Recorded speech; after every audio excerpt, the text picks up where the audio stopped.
Hello, everybody, and welcome. This is the Apostate Prophet with Rebecca here. Yes, Rebecca this Arsef. is me, Yeah, Rebecca Balsef, that's you in the hood. in the hood. Today we don't have Dawood here because Dawood is Where's currently Dawood? Where's David? Dawood is currently traveling and doing different things and giving speeches and things like that.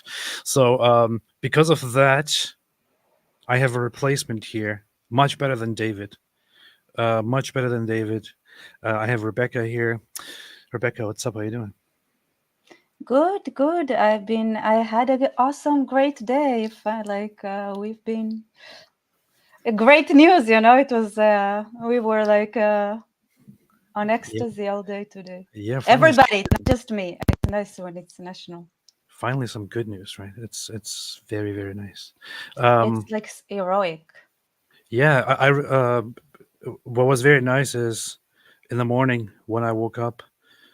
First, my wife, she woke me up and told me about this, about the operation. I started very happy, and then I got a message from you, and you sent me a voice message because you were so happy about this. And I was. yes, but people are celebrating. This gives people new hope, because we've had a lot of things going on, and this just brought people joy. It is finally some great news. And also, one of the hostages rescued, Noah. She was one of the faces of the whole the kidnapping that was done at the Nova Music Festival, with a very, very dramatic video where she was taken on the back of a motorbike. So she was kind of on everyone's mind. So her being rescued and then having photos and videos with her smiling just brought people a lot of joy. Yeah. What do you feel about this, Rebecca? I don't know how to, it's not irrational, I would say. It's just happiness, just joy, just like your friend came back home. That's like, it feels personal. Yeah. I wouldn't say it's even rational. I feel like it's not that anything that I can say, oh, this and that, it's because, no, it was just like hearing that your friend came back home. That's how it felt like. So it felt like surprisingly personal. Yeah. I can see that. We also want to look at. So I want to first look at the reactions and look at the news of what happened today, of the Israeli hostages that have been saved from Gaza, but then also talk about the details about how this happened, and I also want to discuss some of the wider implications of this whole mission and what this actually says about Hamas and about Gaza, because right now there's just one side is celebrating and very happy, the other side is saying, "Whoa, they rescued hostages and they killed so many people," and so on. But there are some details that we need to address when we talk about this issue, and why is there so much background noise from your side suddenly? What happened here? Here, let me check. Okay, I think it's better now. Okay. It's better? Yeah, because I just turned your background noise off. Okay. Let's look at the reactions here. It's my aircon. It's your what? I can turn it off, like the air conditioning. What in the hell is this? Okay, no, that's fine. All right. I first want to look at this very, very. No matter what you think about Netanyahu, this was just a very nice thing to see. They also met up in person. Yes, but the first thing that they've been holding hands like that. Yeah. שלום נועה, ברוך שובך הביתה. תודה רבה. איך את מרגישה, נועה? מתרגשת מאוד. את מתרגשת לצפתי עברית כבר כל כך הרבה זמן. עכשיו גם עברית וגם בבית, וזה חשוב. That was so significant, her saying, I missed hearing Hebrew for so long, because she was just hostage being kept in some messed up place inside Gaza. They were kept in apartments, I think. Yeah. They Those who were were actually rescued. kept in civilian buildings among regular Gazan civilians. So they weren't even kept underground. They weren't kept among Hamas So fighters. They were kept among civilians in yeah. civilian buildings. And she's very happy to finally hear her own language again and to be around her own people again. Yeah, the rumor has it that they separated. I don't know if it's really true, but that the soldiers are kept in the tunnels and that civilians, some of them are kept in apartments. Yeah, we'll look at that a little bit later. עכשיו, גם עברית וגם בבית, וזה חשוב. ואנחנו לא, לרגע אחד לא ויתרנו עלייך, ואני לא יודע אם את האמנת בזה, אבל אנחנו האמנו בזה, ואני שמח שזה יתממש. תודה רבה. תודה, נועה. תתברכי עם המשפחה, ותחבקי את אמא בשבילי גם כן. תודה רבה. וגם בשם רעייתי, גם בשם רעייתי, שרה. בבקשה, אדוני ראש הממשלה, תודה רבה לגברת שרה בשבילי. אני אמסור לה... He said we never gave up on you. Why? They did not translate the whole way? They didn't translate the end here. Oh, What did they say? בבקשה, No, אדוני ראש nothing. הממשלה, תודה רבה it לגברת just, שרה בשבילי. אני אמסור לה בכל לב. it just please say thank you to Sarah, his wife. Oh, nice. But then there is also there are videos of them actually meeting in person and getting together, and it is very, very nice. I think I did post. I think I did post clips of that because somebody. Oh yeah, here. Here is one instance. There were. Let's see. Oh, this is the phone. This is the president. This is the phone call again. Go. From the president. And- Do you want the video?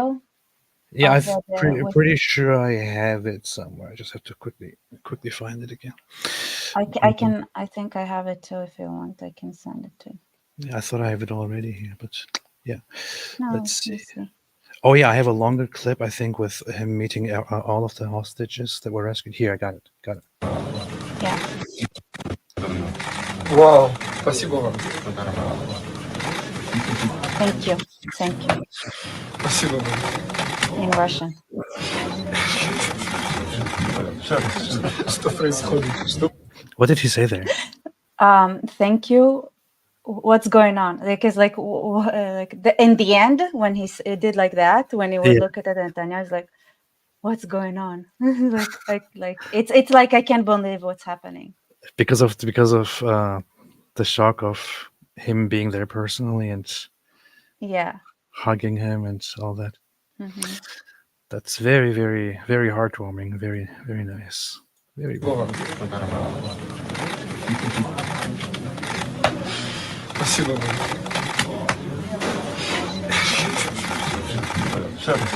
Что происходит? Что? Here you can see them holding hands. Yeah. Benjamin Netanyahu is holding Noah's hand. כדי שמפה אמא שלה תפגוש אותה, הוא הנהן לי.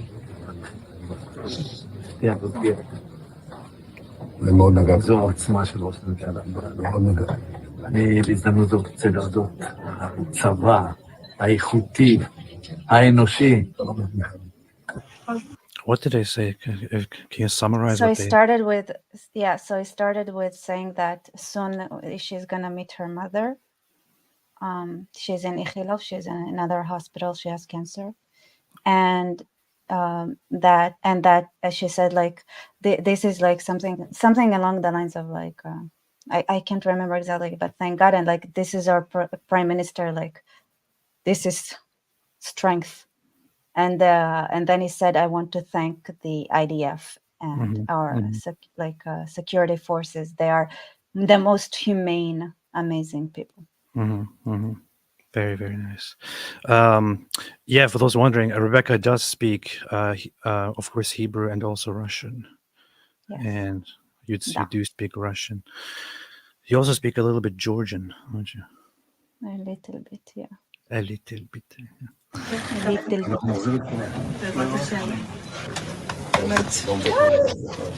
אני בטוחה במיליון אחוז, לא באחוז אחד, מיליון אחוז.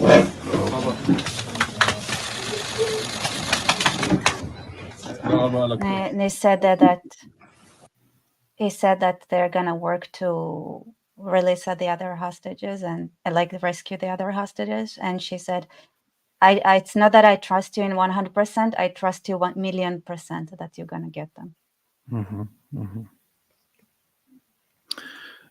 Taji says, "Oh wow, she looks more Mizrahi. I assumed she wouldn't be of European descent. You are from the I mean, half Lithuanian thing, right? Yeah, from my mother's side. Okay. So wait, how is your background? So you're from the Lithuanian and the Georgian background, Georgian Jewish background, or is this? Yeah, Georgian Jewish and Lithuanian Jewish. Okay, that's it. It's I think it's like, in simple terms, I think it's like half Mizrahi, half Ashkenazi. Yeah, that makes sense.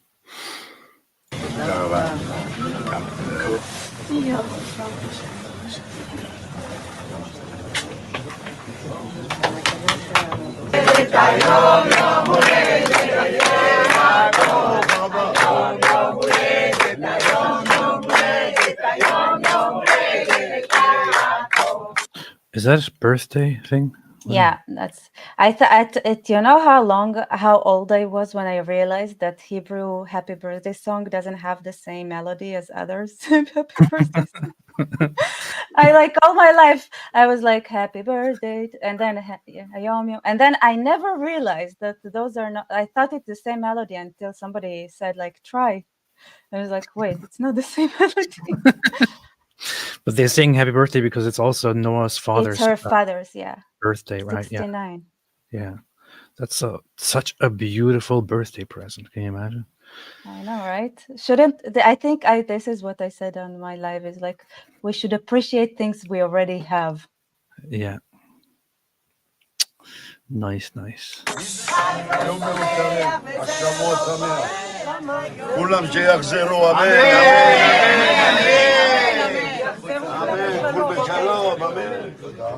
Very, very, very, very nice. Very, very nice. Very, very nice. Yeah.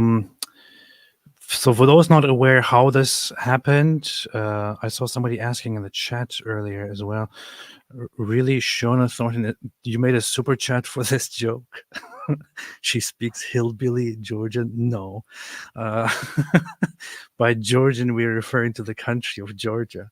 I saw hillbillies on Georgia. Yeah, you did. Yeah, when I was like, I went on, I was like, hey, Mama, I saw hillbillies. They're real. They exist. Like I saw a full family that is teethless. Like nobody, like the baby didn't have teeth. The parents didn't have teeth. The grandparents didn't have teeth. Like nobody of they all lacked their teeth. And I was like, oh my God, it's like, I've seen it. It's a real thing. I've seen hillbillies. That's cool. It's actually called hillbillies, but I don't want to correct you because when you say hillbillies, it sounds even funnier. So, yeah. Anyway, so I was saying, somebody asked exchange or rescue. It was a rescue mission, and we want to get into the details of the rescue mission as well. In fact, somebody earlier sent me, just before I was going live, sent me a timeline of how things went down, and this is from a translation from the Hebrew, from where is that? From a Hebrew Telegram channel. I'm not sure if it's an official channel or not. Oh yeah, taken from an Israeli Telegram news channel. So I also want to use some of the sources, which not the Washington Post. Disgusting. So Israel rescues 4 hostages taken in Hamas's October 7 attack, and 210 Palestinians are reported killed. Of course, we always have to point out here that when it says reported, you should always read this as according to Hamas. So Hamas claims so many people were killed. It sounds a little bit absurdly unrealistic, to be honest, at first, that they went in and completely without harm rescued 4 hostages, and then Hey, we lost one Yamam fighter. oh yeah, you did, yeah. Okay, one Yamam is the You know what is the special Yamam? forces for It's the most special forces we have here. Maybe yeah. them and the Shabak. It's the police. It's not the army. It's not the It is IDF. it is a counterterrorism unit that is also very active in rescuing hostages and special military operations. But It's special beyond that, tourism. it is just special forces of a very, very special kind. But one Yamam officer was died in the attack, right? Died in the operation. He was injured, I Yeah. think, and later on died. Yeah. Bullet to his head. Yeah. But so they say 210 Palestinians killed. I also saw on Hamas's Arabic Telegram channel. At first, they started with 60 dead, then 80 dead, then 100 dead, then 200 to 220 dead. I don't know how this is happening, but the latest is currently they're saying that during this inhuman and cruel operation, which was a massacre, 220 Palestinians have been martyred, including children and defenseless women, and 400 more are injured. Who knows what is going to happen to them? Of course, these are just things that Hamas says. I personally don't buy it at all. People generally don't buy it. The media reports that this is what Hamas is reporting, what Hamas Gaza health authorities are reporting. There is no way to verify that, and even the UN says that there is no way to verify these claims. All they do is just to relay what Hamas says. It might No, be. It might be actually not 210 Palestinians. It might be 2 million Palestinians killed during this one rescue operation. That's probably more accurate. So Israel on Saturday carried out its largest hostage rescue operation since the latest war with Hamas began, taking 4 to safety out of central Gaza in a heavy air and ground assault. At least 210 Palestinians, including children. See, why do they have to buy the Hamas language and propaganda and include this, because Hamas says it too, into their reports, including children, were killed, a Gaza health official said. This is propaganda. It's just pure propaganda. We don't even know anything about who died and who didn't die. But because Hamas says, including children and women, we have to. They have to include these things into these reports. What actually happened? There must have been children. They wear children, like vests made of children, to protect themselves. Oh yeah. They that's true. The issue is also so for every Hamas fighter, he has like one child at the back, one child in the front, and 2 that walk beside him to cover up the sides. Yeah. So we can't deny that that civilians, innocent civilians, depends on how you define that, but that children and women died. However, that's quite normal, because the 4 hostages that were rescued were not in some remote military facility, were not underground in tunnels. They were in regular civilian buildings in a city called Nusayrat, which is actually designated as a refugee camp. So they say, oh, this is a refugee. They do it everywhere. They're like, those are not refugee camps. Those are all just cities or neighborhoods. Yes. But they keep the name anyway for centuries. It's also interesting to actually to look into why it is called a refugee camp. So Nusayrat is a regular settlement, a regular city, densely populated, has a large so-called refugee population. The reason that they call it refugee is that much of the population first consisted of people who, during the 1948 war, went from places that are now part of Israel to this place and settled there. And they are given the promise since then today still that one day they will move to what is right now Israel and live there, and that that this will ideally happen after Israel is destroyed and the Jews are removed. Then they will go there. So this is what they mean by And then refuge. they'll go to Israel, realize this land is a piece of crap, and go to Europe where it's way better. You know what? This is actually a very good point, and that's exactly true. how That's it, what's gonna happen. The that's only exactly thing that makes this land good is the Jews. If the Jews are removed, this land is you're saying that, but useless. it's not even I know. inaccurate I know. because the land was useless before the Oh yeah, it before was. Yeah. before the Zionist movement at the beginning of the last century intensely invested and started building it. It was underdeveloped. It didn't have anything. It was empty. It was a mess. It was full of diseases and so on. As half of the Jewish population died of malaria in the beginning. Malaria and other diseases. And when it wasn't malaria, there were tribes going around and looting. Oh yeah, that too. And just The Jews built what is now Israel. So when these pro-Palestine people go and there out were 0 trees. Every tree that you see was planted by Jews. so All of them. when they say this is our land, they stole our land, we want our land back, what they are actually doing is they are claiming something that the Jews, that the Israelis built. They want to just sit on that. They want to grab that and claim that. And based on what Zionists, based on what Jews built, they want to just benefit from that and want to kick the Jews out. And what happens when that happens? They will just ruin it again. I just wonder if they want to do the boring stuff too. Are they ready to fill up the roles of like the sewer management and the and the agricultural system and work like the desalination plants? Like, are they ready for those? Like, it's because it's boring after that. It's like you take over and then you have to maintain it. They probably use the sewage system for rockets and things like that, for military operations, to fight. They would probably use all the facilities to blow themselves up. I don't know, do things like that. Never going to happen anyway. Never going to happen anyway.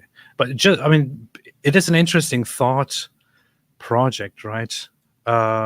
If suddenly Israel disappeared completely today, but everything remained as it is, all the buildings and everything that was built, but the whole Israeli Jewish population suddenly disappeared into thin air, would this lead to a prosperous, beautiful Palestine? No, it wouldn't. It would turn into a huge mess and into a bloodbath very, very quickly. Yeah. So Israelis were jubilant as the army set it free to Noah Argamani, 26, Almogmir John. How do you say this? How do you say these names? How do you say this name, Rebecca? Almogmir. I don't know if it's Jan or John. Depends. Okay, good. I'm not the only one who is ignorant here. That's good. 22, Andrei Kozov, 27, and Shlomi Ziv, 41, in a daytime operation in the heart of Nusayrat, raiding 2 locations at once while under fire. All were well, the military said. They were taken by helicopter for medical checks and tearful reunions with loved ones after 246 days held. 246 days. She was one of the most memorable people kidnapped from the festival site, and so on. Netanyahu vowed to continue the fighting until all hostages are freed. The operation was daring in nature, planned brilliantly, and executed in an extraordinary fashion, Defense Minister Yoav Gallant said. Apparently, they planned this for many weeks. They canceled it several times before they actually went through with it. Yeah. They identified the locations, made all kinds of assessments. Different departments worked together silently, quietly, in preparation, made many different strategies, different plans to carry out this operation.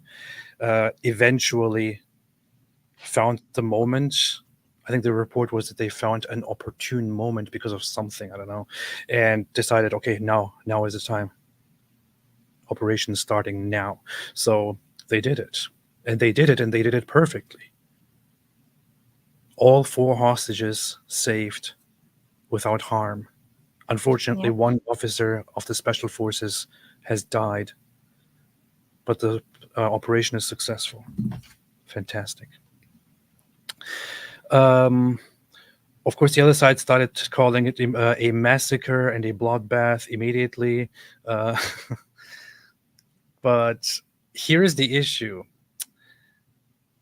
They got them out and in out of don't fight back then, don't shoot. Let the hostages go out. Let them go without resisting. Less bloodbath for everybody would like. The Cool. IDF, We found ISA, them, hand and them special over. forces. Isn't it better? Yeah. Less blood. Yes. Why shoot back? They underwent intensive training. They risked their lives to save the lives of our hostages. This is what we do in Israel, Hagari said. Very, very, very, very nice. Very nice. Oh, yeah. One IDF fighter, Commander Arnon Zamora, was killed during the hostage rescue, Israeli police said in a statement on social media. Yeah. Yamam fighter. Yes. Palestinian President Mahmoud Abbas called for an emergency UN Security Council session to discuss what he called the bloody massacre that was carried out by the Israeli forces. This guy is so pathetic. Mahmoud Abbas. His thesis was an Holocaust denial. Yeah. And the thing is, he's not even involved in the war. He's a doctor. Or at least directly, because he is in charge of the West Bank, where nobody likes him. Nobody wants him. The people themselves don't want him. They actually want Hamas instead. They do. He's commenting on these things, sometimes condemning Hamas, sometimes just accusing Israel of committing a massacre while he's sitting over there and policing the people in the West Bank, in Judea and Samaria, and acting like he's a legitimate president and a good guy. What a pathetic weasel. But yeah, so he made the statement. Of course, the good thing is you can see as a result of this operation, you can see that over the last weeks, there has been a lot of controversy. Israel has been under fire internationally so much, so many calls to stop all operations and so on. Israel doesn't care. I said it many times. Many others have said it many times. Everyone can talk. The world can talk. People can talk as much as they want right now. There is a situation on the ground where Israel is in no position to listen to the world, the rest of the world, no matter who is speaking. Israel will not care. They will rescue their own people. Sometimes I think we're just lucky. So many Israelis don't even speak English to know.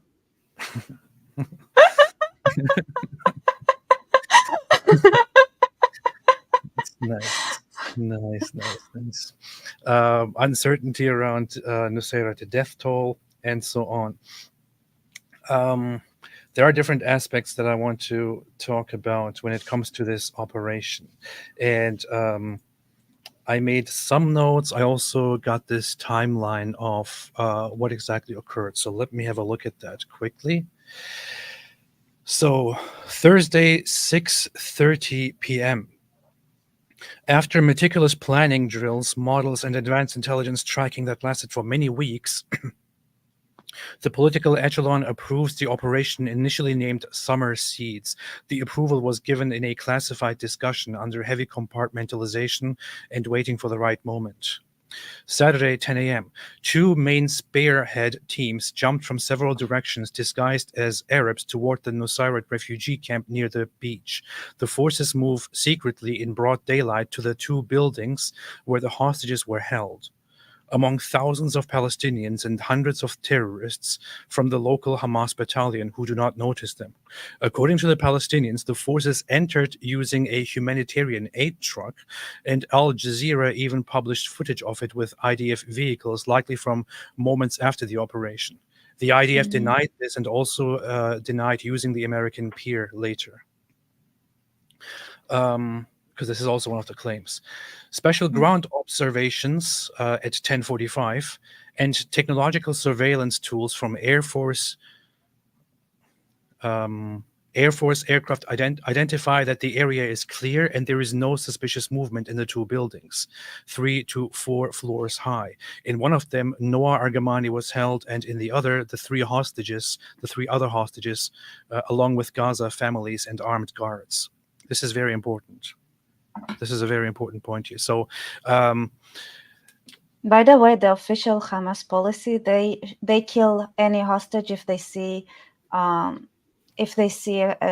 IDF soldier even hundreds meters away. Their official stance is that if they spot an IDF soldier a kilometer, up to I think 1 kilometer or something like that, they have to kill the hostages. and you see how scumbags like this one here approve that, right? Syrian girl said, if an IDF prisoner of war tries to escape imprisonment, Palestinians are well within their right to shoot them under international law. The fact that 4 IDF terrorists are now free in the world is a terrible tragedy that must be avoided at all costs in future. None of them were IDF. Yeah.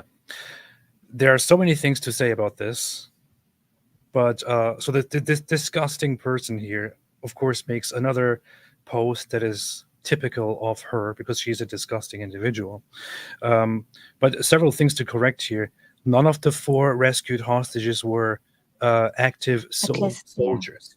So they are not considered prisoners of war under international law at all. Trying to escape does not mean that that they are in any position to immediately shoot them. There is no such thing under international law. But again, the hostages saved were not active soldiers, fighters, or anything like that. So they are not prisoners of war. They are by definition innocent, civilian, non-combatant hostages. Taking them is a direct violation of international law. It's a war crime without discussion, without any ambiguity. It's a war crime. The fact that 4 IDF terrorists, she says, it's very interesting because nobody in the world recognizes the IDF as a terrorist organization. Half the world recognizes Hamas as terrorist.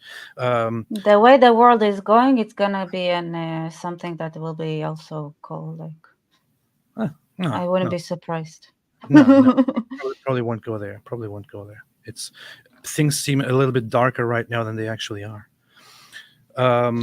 So she's very sad that these hostages were saved by Israel. She's very sad, very upset. She thinks they should have been shot and killed as they were being rescued. Right. This is the kind of individuals that we are dealing with who also support the sickness of Hamas. Anyway, let's see. 10:50 a.m. The information and live documentation of the alleys hundreds of meters long that separate the two targets are transmitted to screens in the 2 command posts from which the operation was commanded. The Shin Bet in central Israel, with the presence of service head Ronan Bar and chief of staff Herzi Halevi, and the southern command in Beersheba, from where the command chief managed to support and rescue forces. 10 a.m. The 2 teams on the ground receive the go order, personally approved in real time by the Shin Bet head and the chief of staff. They assault the buildings simultaneously and in full coordination at the same second to prevent the terrorists at the second target from discovering it, which would endanger the hostages. So it's not just one target, it's 2 buildings, 2 separate buildings, and they simultaneously go into both of them at the same time to eliminate any threats and any suspicion and to secure the hostages as quickly as possible. 11:10 a.m. While the elimination of the terrorists guarding Argamani and her rescue proceed relatively smoothly, the operation in the second building is much more complicated. Commander Zamora's team reports being hit in the exchange of fire. The fighters who eliminated the terrorists at the target treat their commander and try to save him while exiting the building under increasing fire. 11:15. The radio reports the message everyone was waiting for. The diamonds are in our hands. meaning the hostages are with us. Really? Is that how they communicated that? That's funny. That's nice. That's nice. 11:20 a.m. Under the cover of the delay, dozens of terrorists gather around the building where the 3 hostages were held, and hundreds more armed men approach from all directions with RPG launchers, PK machine guns, and Kalashnikov rifles. They run through the crowded alleys and nearby market filled with thousands of Gazans. 11:22, the forces attempt to escape in the rescue vehicle, but it is hit by heavy fire and begins to falter. Southern Command Chief Yaron Finkelman then activates the pre-prepared rescue plan. Air Force fighter jets and helicopters launch dozens of munitions at the terrorists to isolate the scene. Hundreds of soldiers from the 7th Armored Brigade, paratroopers, Givati and Kiffer brigades, who were placed as reinforcements, are deployed on foot and in tanks and Namer APCs into the refugee camp, while Navy ships provide cover from the west. This is very... this puts things into perspective, because the whole pro-Hamas, pro-Palestine, anti-Zionist camp, they are all acting like, this is an inhuman massacre. They risked the lives of so many Palestinians just to save 4 people. Excuse me, this is a military operation. A military operation to save lives of hostages in a civilian populated area, which Hamas organized and arranged. Hamas are the ones who put these hostages into the middle of civilians, into civilian buildings, and they are the ones who started shooting and fighting back against the Israeli forces which came here to rescue them, as a result of which fighting ensued to save everyone's lives. Honestly, I don't care how many people died as a result of such an operation. Nobody cares how many people died as a result of such an operation. Yes, nobody cares, and nobody has to care about how many people die as a result of such an operation. It is an operation that is being conducted where the IDF, where the Israeli side, bears no responsibility to say, oh, let's make sure that when we shoot back and defend ourselves and defend our people, we don't kill too many people. No, they are under fire while trying to rescue their own civilians. Who the hell are you? It doesn't That's what matter. I said. If they let the people go out peacefully, Yeah. then Again, nobody cares, and nobody has to care about how many civilian casualties, how many people die as a result of this operation, because any casualties on the other side are a result of what Hamas has done here. where is this? Where is this from? This is somebody very helpful, probably here, I don't know, sent me this summary translated from an Israeli Telegram channel and sent it to me. Yeah, that would sound like something that makes sense if it was in Hebrew originally. The assault, the rescue, and the announcement, the diamonds in our hands, minute by minute, in Operation Ammon, something. So this is what I received. I'm just going by that, and it's very helpful, very helpful. The reinforcement forces and Air Force successfully isolate the main combat area, providing a safe escape route for the main force with the 3 hostages. Southern Command authorizes an exceptional move, or helicopters to land for rescue deep inside the Gaza Strip, covered by fighter jets. The aerial fire hits the terrorists, dozens of meters from the soldiers. You see how much preparation, how many resources, how much effort, how much time, how much funds, everything has gone into this single operation to save these 4 people, to save these 4 lives. This is how important it is. But think about how many rats came out of their holes. Yeah. Yes. That's it. That's also good. This is what Israel does. Israel puts all of their resources and all of their efforts into rescuing these people, saving lives. What does Hamas do on the other side? Hamas deliberately leaves their own civilians exposed and unprotected to sacrifice them while killing the Jews. Animals. 11:50, the last of the special forces climb aboard the helicopters which take off to hospitals in Israel. Efforts to resuscitate Commander Zamora continue in the air, but he is pronounced dead at the hospital. Reinforcement forces from IDF brigades continue to engage the terrorists in the perimeter of the operation and eliminate dozens more of them until the end of the operation. 1:33 p.m., the IDF, Shin Bet, and police officially announced the rescue of the 4 hostages, and spontaneous celebrations began both in Israel and among Israelis abroad. Very, very, very nice. This is so good. It's so good. That's nice. It's so good. It's incredible. Like, look at what happened, what unfolded, and you can see like how AP, like, is it AP? What's the AP, like Associated Press? Yeah, the other AP. Like how was it treated there, right? It's like they're basically Hamas. Yeah. They're like they're propagating the like, propaganda. did they mention dozens of terrorists like waiting outside, like once they like, you know, when they try to get out, or that there are the terrorists with RPGs outside, or that like those terrorists and were started shooting, running inside the civilian population themselves? Yeah. Oh wait, this is funny. So I received the Like, translation. did it say any of that? No, it didn't. Look, I received a translation from somebody else, but I just went to the source of the reporter, Yoav He actually, this is actually published on Ynet News and has the very same breakdown with their own translation. So the whole breakdown of the entire operation, how it all went down, can also be found here in English, originally in Hebrew, but also translated on the English website. Maybe I should link this in the description, actually, so that people can look at it themselves as well.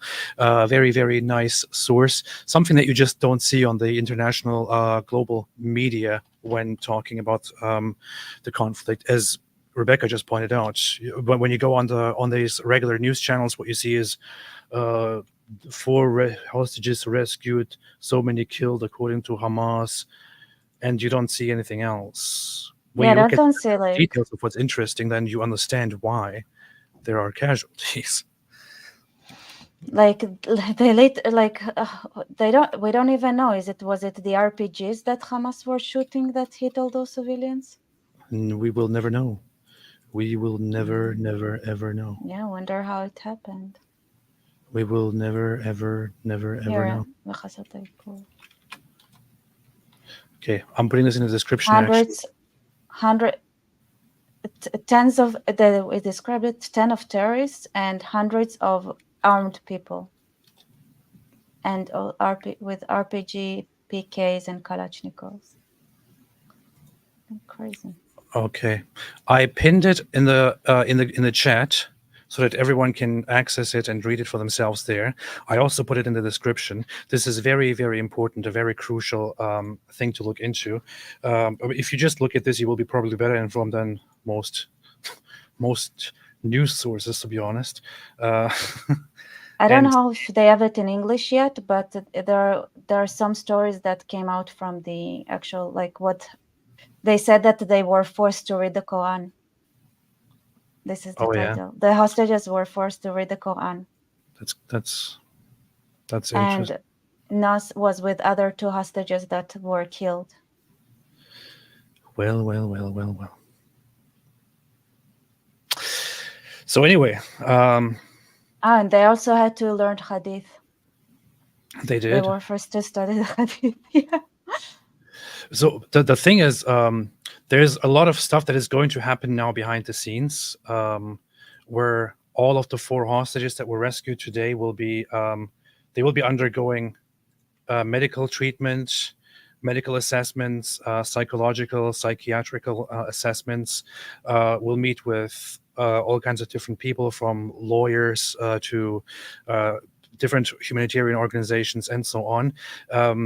And much of what is happening in the background, especially analyzing what they exactly experienced within Gaza when they were there, and how their health is, how their psychology was affected, whether they experienced abuse and so on. Most of this stuff will be kept hidden from the public and will be kept secret for the entirety of this war, as long as there are still hostages inside Gaza, and possibly even permanently, unless there is a very, very good reason for these things to be brought out, and unless the hostages and their families actually agree to make these things public. We have, Or for choose example, to. or choose to, we have, for example, when this UN envoy went to Israel several months ago, they reported that they have very, very credible evidence that most definitely Hamas committed sexual assault and sexual abuse and all kinds of different things against civilians in Israel, and also against hostages within Gaza when they were holding them. However, they have most of the information that they have is just information obtained from experts, from medical, people, from experts, from authorities, and so on, and information that they will not make public, but which they hold in their hands in order to use if it comes to such a situation where Israel has to, where it will be beneficial, or where Israel has to show evidence of what actually happened and what Hamas actually did. Lots of what happened is not made public by Israel, and this is the difference between Israel and Hamas, or Israel and Gaza, to be honest, where as soon as somebody's foot is hurt, they publish it and cry about how Israel did this and this and that to us. On the other hand, all kinds of atrocities are committed against Israel, and Israel is just keeping it from the public right now because it serves no proper purpose except just gaining sympathy for a very short It's not like, also, like, we already know that the people that are against us, it's not because they think that we don't get, like, it's because they rejoice, like they rejoice seeing us. Like, there is no point. It's not that they care about the truth. It's not like they care about the Palestinians. They don't care about anything. They just want to see us like dead. Like, this is what makes them happy. Yeah, that's the thing. This is what has been where I have been conflicted on talking about the things that happened or that they did to Israelis. Yeah, we talked about it when you were here, and this is what I told you back then, that I remember you are wrong to think that, like, it makes any difference, because those are people who would want to do it themselves, like, given a chance. You also said something very, very harsh, which is in my mind. But you said that if we show these people what Hamas actually did on that day, they would deny it, justify it, or they would masturbate to it. That's what you said to me, and it's true. It's true, at least mentally. That's what you are dealing with, these absolutely sick, wicked people. There is just no point in showing it and trying to prove everything that happened on that day. Man. It's also, I saw some comments about them looking too good, as like, how come they look so good when they got rescued? Yeah. Like, I don't know if, like, do you want me to address that? Because what I'm gonna say is gonna be super brutal.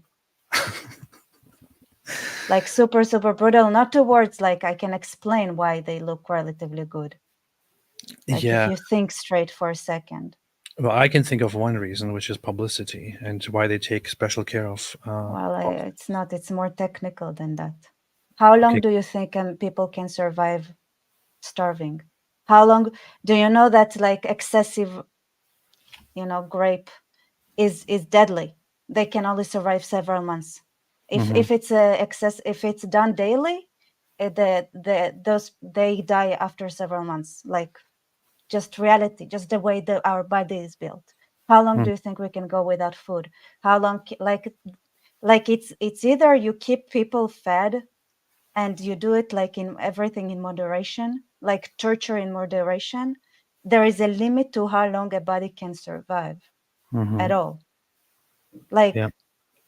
that's why it's like, if they're not being fed at all, they're just gonna go away. They're not gonna be any hostages.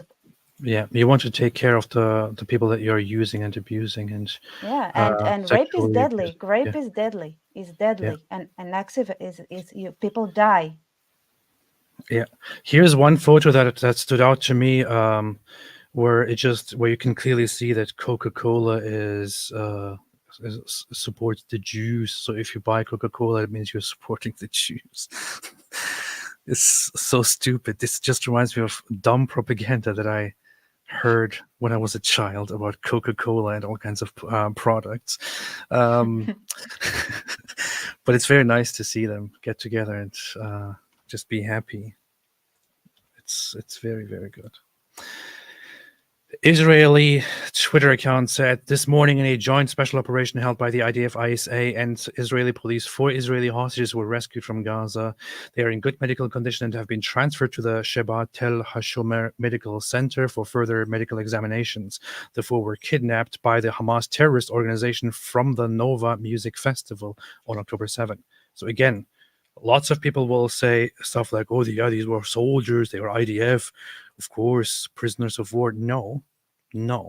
They were directly captured from the Nova Music Festival.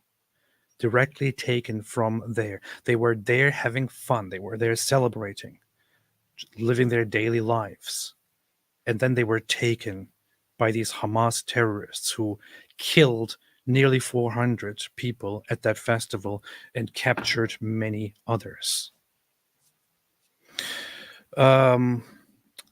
The hostages were rescued from 2 separate locations in the heart of Nusayrat. The security forces will continue to make every effort to bring the hostages home. This is just so good to hear. Very, very good to hear. I remember this man from this video. In fact, I have it somewhere here, but it's good to see the before and after. You have this as a very iconic image here. And so on. Yeah, it's absolutely heroic and insane, and they went through stuff. I'm like, she saw 2 of the hostages die. Yeah.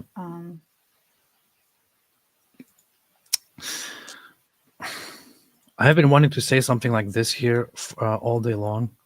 I just kind of got that, but then I saw her tweet about this, and I thought, yeah, perfect. The difference between the jihadist death cult in Gaza and a culture that celebrates life in Israel. This is really how it is. You see how one side celebrates when people are rescued. The other side celebrates when people are killed. It's very, very easy to see which side wants bloodshed and which side wants life.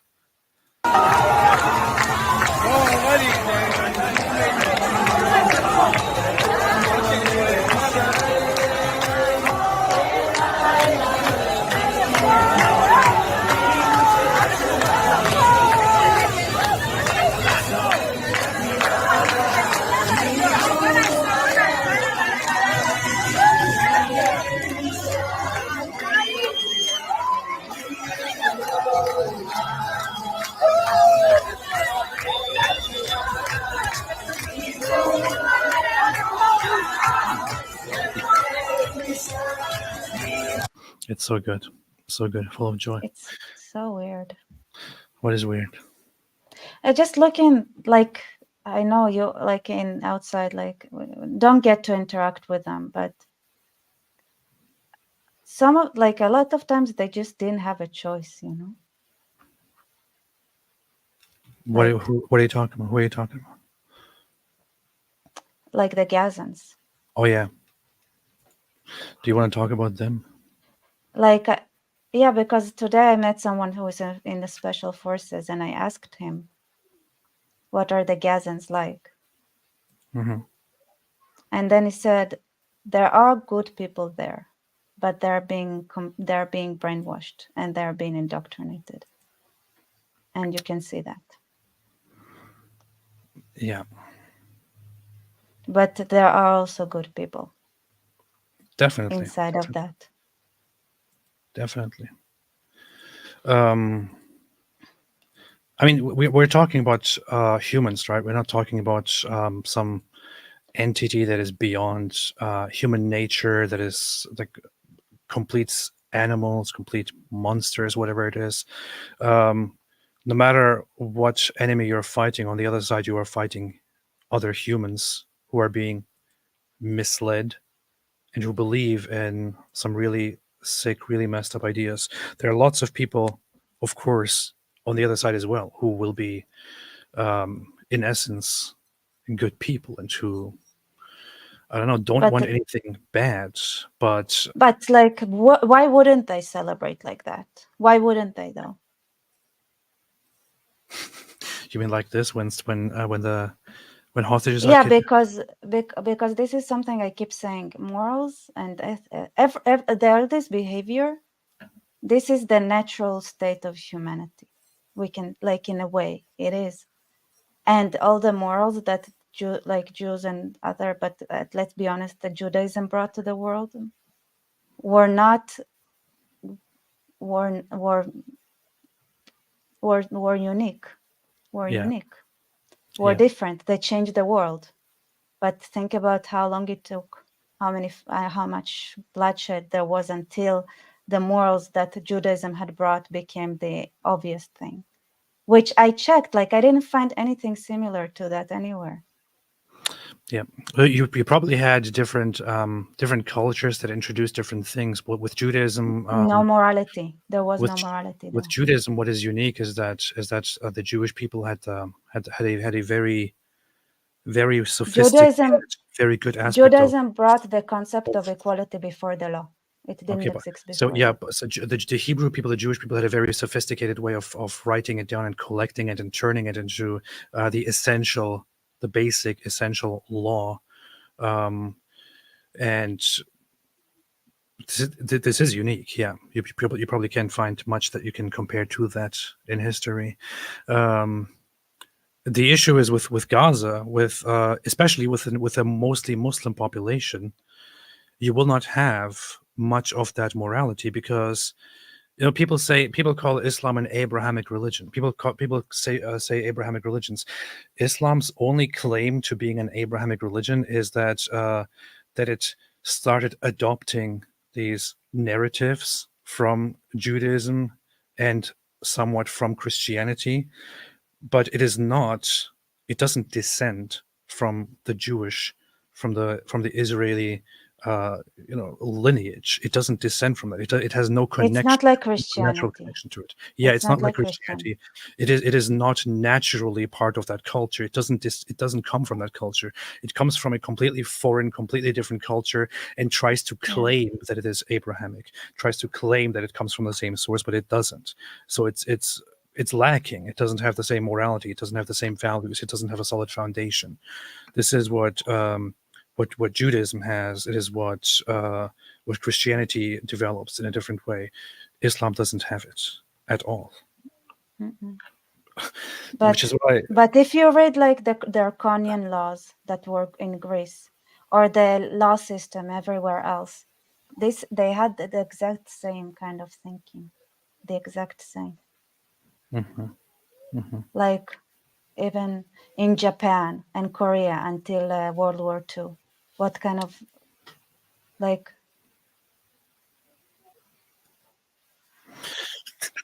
it's like it's and I saw this we saw like Dancing with the Stars, and there was one person then that is Muslim. He converted to Judaism, but and I see it a lot, like a lot of Muslims that they start like they get to see the Torah and they choose to convert to Judaism. These people never had the choice to even see it. I remember you saying that there was a video that you made, which was kind of you said a lot of things that you said to me in person when we were talking when I was in Israel, but you were talking about how in Islamic culture and in Gaza, in this case, there is a big lack of actual morality, and that they don't really have values in a proper sense. And you said They that don't. you said they would all be better off if they all just converted to Christianity. At least they would have some values. And yeah, I said it in a video. But I think it agree. would be, for them, it would be harder to convert to Christianity than Judaism. Yeah, To be honest. probably. Why? I think Wait, it's why? harder. It's farther away. It's not farther, but it's like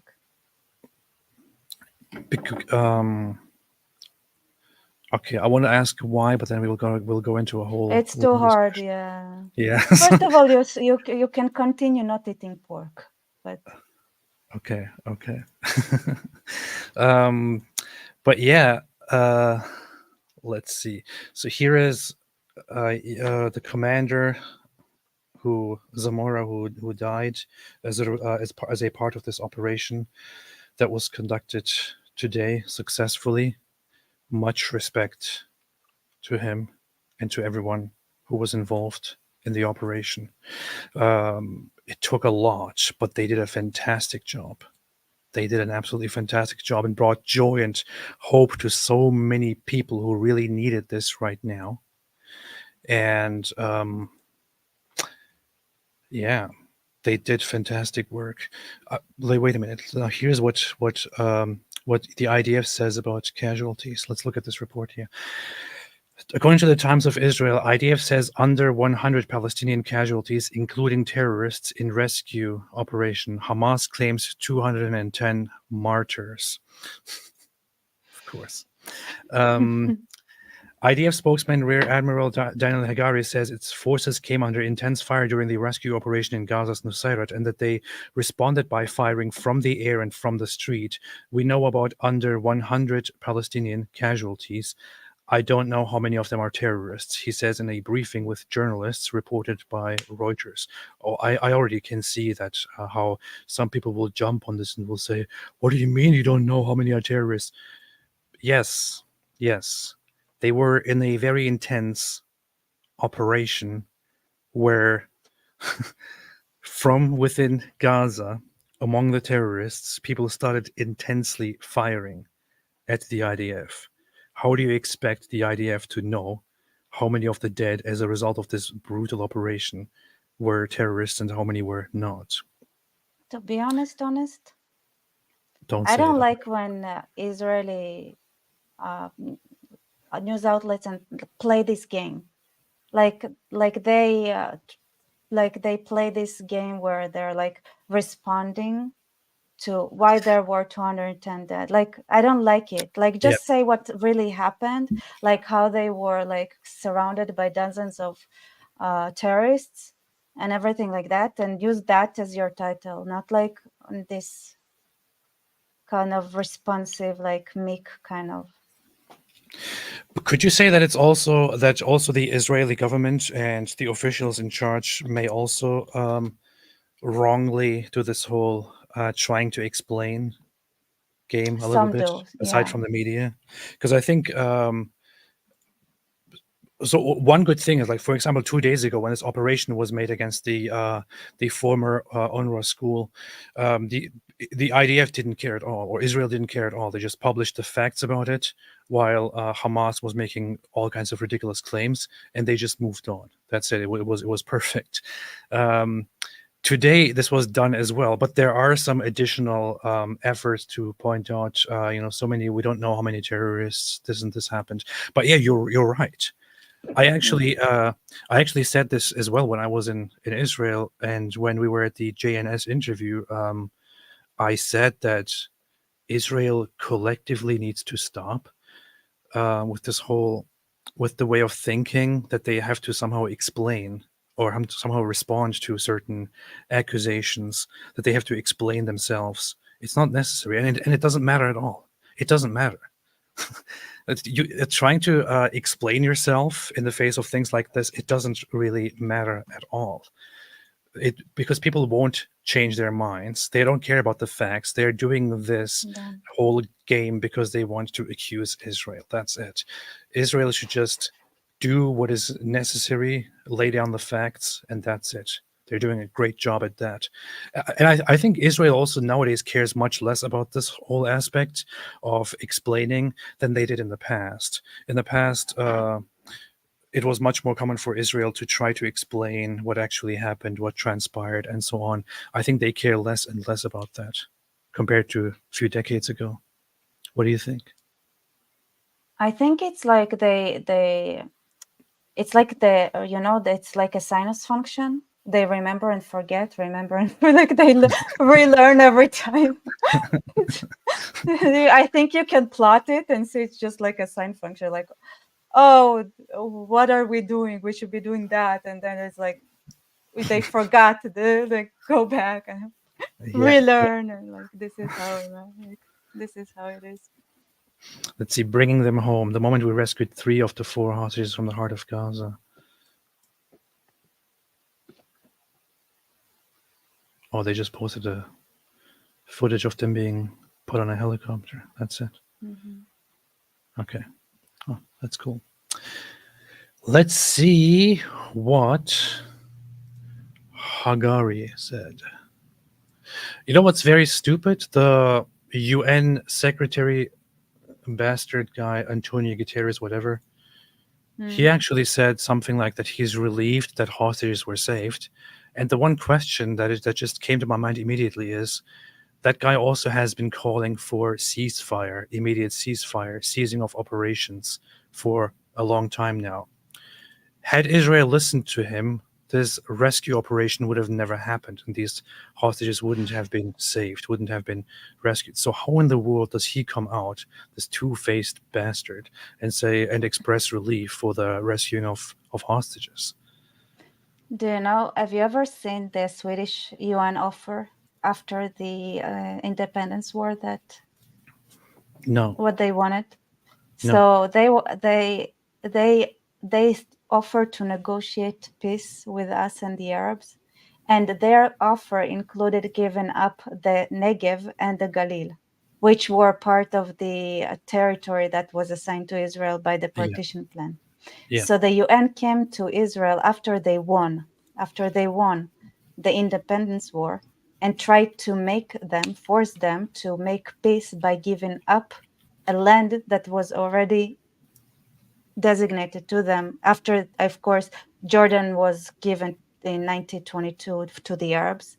And then even after that, they split Israel with the partition plan. And then after the partition, after Israel already declared independence and won the war, the UN tried to give away parts of Israel that were, inside the Israeli areas in the partition plan to the Arabs. That's pretty sick. Like they would do anything. And I don't know when the day will come that they would actually dirty their hands if they could have. I think maybe after the Holocaust it was a bit sensitive, just 3 years after they rescued those Jews that were just they were found 3 years ago in the death camps, and then they had nowhere else to go in the world, and then they were held as detainees in Cyprus, and then they swam their way to Israel and then they had to fight 7 Arab armies, and then after that the UN tried to get it's like maybe they felt just like they couldn't dirty their hands with it because it was a bit too much on the nose. But I don't know, to me, I always wish that they would wait for all those people who still survived the Holocaust before they return to their ways, but they didn't even bother doing that. Yeah, but I just have one question. I just have one thing to consider.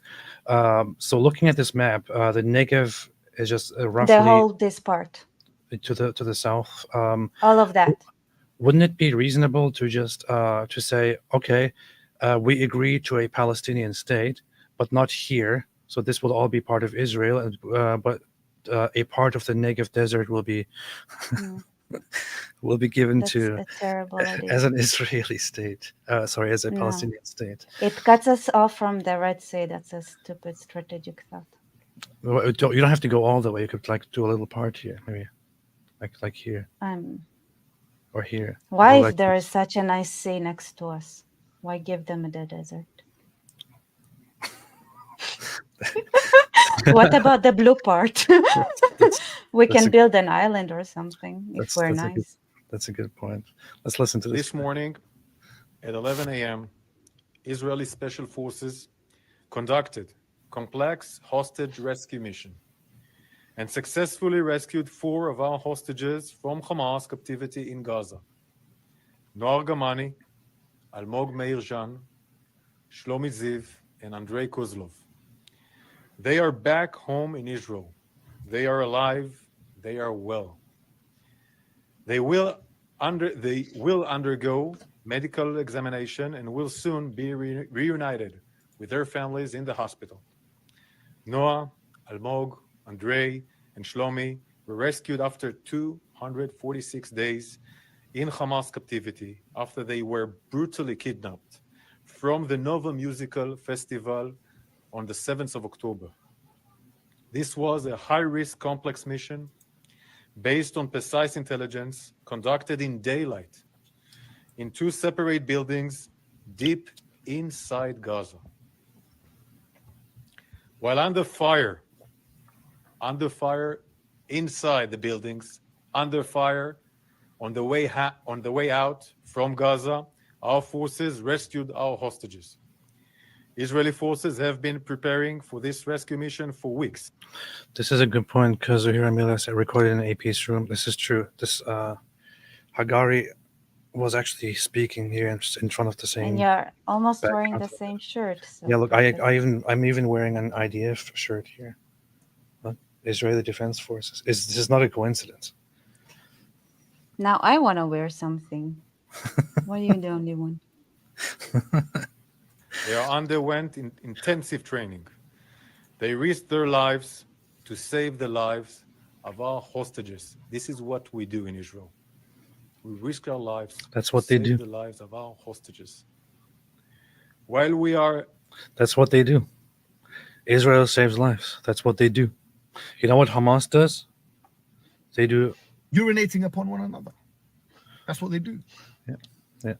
While we are happy that our 4 hostages are home, we will not lose sight that 120 hostages are still being held by Hamas in Gaza. Men, women, children. When we say that we will do everything to bring our hostages back home, we mean it. We will not stop fighting for their freedom. Any other decent country in the world would do the same. This morning, this is pretty good. This is very solid. No kind of trying to appease anyone. No kind of explanation. No kind of we had to do this or this and that. No, proudly, we conducted an operation. It was a successful operation. It was a necessary operation, and we will do it again. Yes. That's the only thing way to go. Yes. This is media. Good. Israeli the only thing that is missing here in his announcement is this. We're proud of that. Yeah. If he added that would have been even better. That was pretty good, man. Pretty good. So just listening to Hagari's announcement here was very, very nice. According to AFP, the Hamas media office claims 210 martyrs were killed and over 400 were injured, accuses the IDF of a massacre and of engaging in brutal and savage aggression on Nusayrat camp. Isn't it so funny when Hamas is the side that actually accuses you of being of savage aggression, of brutal and savage aggression? Well, you know that, I don't know if it was ever published but when they stormed the Sinwar's office, they found notes to the media. And he dictates those things exactly. Like everything was written down, how to talk to the media, how to present it, what's the weakness of the West? What's the weakness of the Israelis? What drives the Israelis crazy? What drives the West? Like what, how to play with the Western like heart, whatever. Like everything was written down. Like it's not. They found those notes and everything. Like that, he is a smart guy. Like he understands the psychology of both the Israelis, the West, and he dictates how to let things like even the videos of the hostages, what they're saying, what things to pressure, who to cooperate within the Israeli media, who to give data to, who to give. All those things are like what news channel will be the one that would say things the way that benefits Hamas the most. Like they're not stupid. Yeah. Like this is what I would say. Like they're not stupid. They are smart. Yeah. Evil. In the end, we all know that Hamas are just innocent freedom fighters who are fighting the Zionist colonizer occupation and stuff like that. And they always make that very, very clear with their well-memorized, written down narrative. Like Sinwar has an obsession. He watches all the news in Israel, all of them, all the news channels, all the time, to study the Israeli psychology. He's obsessed. Like he's done it for years. Like just watching all the news channels, all the shows, everything, reading everything. But why did you guys treat his brain tumor? That's why he's obsessed with Israel now. No, I mean it was there before. That I don't like this idiotic decision. I don't know. Like maybe they thought it's a cool case study. Yeah. For this kind of cancer, maybe like a mice. But they had to execute him after the operation had succeeded. After the medical knowledge that they've gained, they had to take him to the sewage where he belonged and like leave only a corpse. So that then Israel didn't do the job right. Then they had to. Yeah, they stopped in the middle. Remove the tumor and then get rid of the exactly. Like see that everything worked. Get our guard. We know how to cure people, and then dispose of him appropriately. Not the way they did. I have much to say. This is a very nice Works Agency video here, but I don't want to play the whole thing because first off, it is a very professionally done video, and actually I could play it, but it's also long. It's a 7 minute. Also, you are in love with her. I know that. I am. Which is something you probably don't say in English, right? It sounds weird. Yes. Okay, I'm sorry. It's like so casual in Hebrew, but no, I would just say I love her. I told her that as well when I met her in person. But you knew that, right? I mean, you were. Yeah, I know. You were like starstruck for like so long. All day you were like, oh my God, I noticed. Like all day like that, and you were like, oh, this is true. I very is your several like the whole time. I was like, oh my God. I very rarely do like this whole fanboy admiration thing for somebody, but she's just so amazing that I definitely wanted to go and meet her and have an interview with her. I did, and as I was doing it, I told her so many times how fantastic she is. You turned into the actual emoji with the heart eyes. You actually turned into it. And afterward, I was like, yeah, this is so good. I'm so happy. But I did talk about it the whole time that I was in Israel. Yeah, I probably mentioned it to you 1,000 times while I was with you as well. It's okay. I talk about you the same way. I'm also your fan. So you are her fan. I'm your fan. It's like somebody's my fan. Maybe she is, it's the circle of life. Yeah. Gideon's World said Dawood got kidnapped by the Winglings. Oh, this is true. It probably happened. Yeah. Sheikh Mike Wingling said, notice David Wood will go to Apologeticon but avoids Comic-Con like a plague because he's afraid of debating the Winker on his turf. Tell him I said he's a weakling. This is a good point. I will tell him that. We'll tell him that. It's funny that this super chat is starting like the way David starts talking. Notice. That's what David always says. Notice. Even like when there's nobody in the room, David says, notice. Our 1 minute super chat, which I for some reason can't see on my screen. I don't even know what it is. Can you see that? It's Oh, really? an emoji of that So and stupid. Israel. Even people who join me as a guest can see what the emoji is. I can't see it. You know, there are different, like the way you do it is different, depends on where you serve. Yes. Like this angle and the where the fingers are located. Yeah. Because I remember I was in the Turkish gendarmerie, and the way we did it, How did you do was like it had to be a completely flat, straight hand where the thumbs are directly next to it to make it completely flat and go like in alignment with your eyebrow here. That's it. Like this. I think it's kind of similar, which I don't actually remember the. And when you wear a hat, it was supposed to be it was supposed to go to the tip of the hat like that. So very stupid.